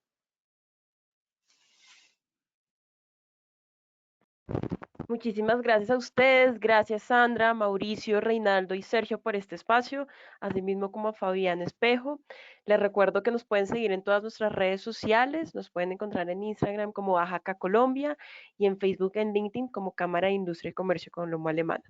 Muchísimas gracias por participar en este espacio y los esperamos en otra oportunidad.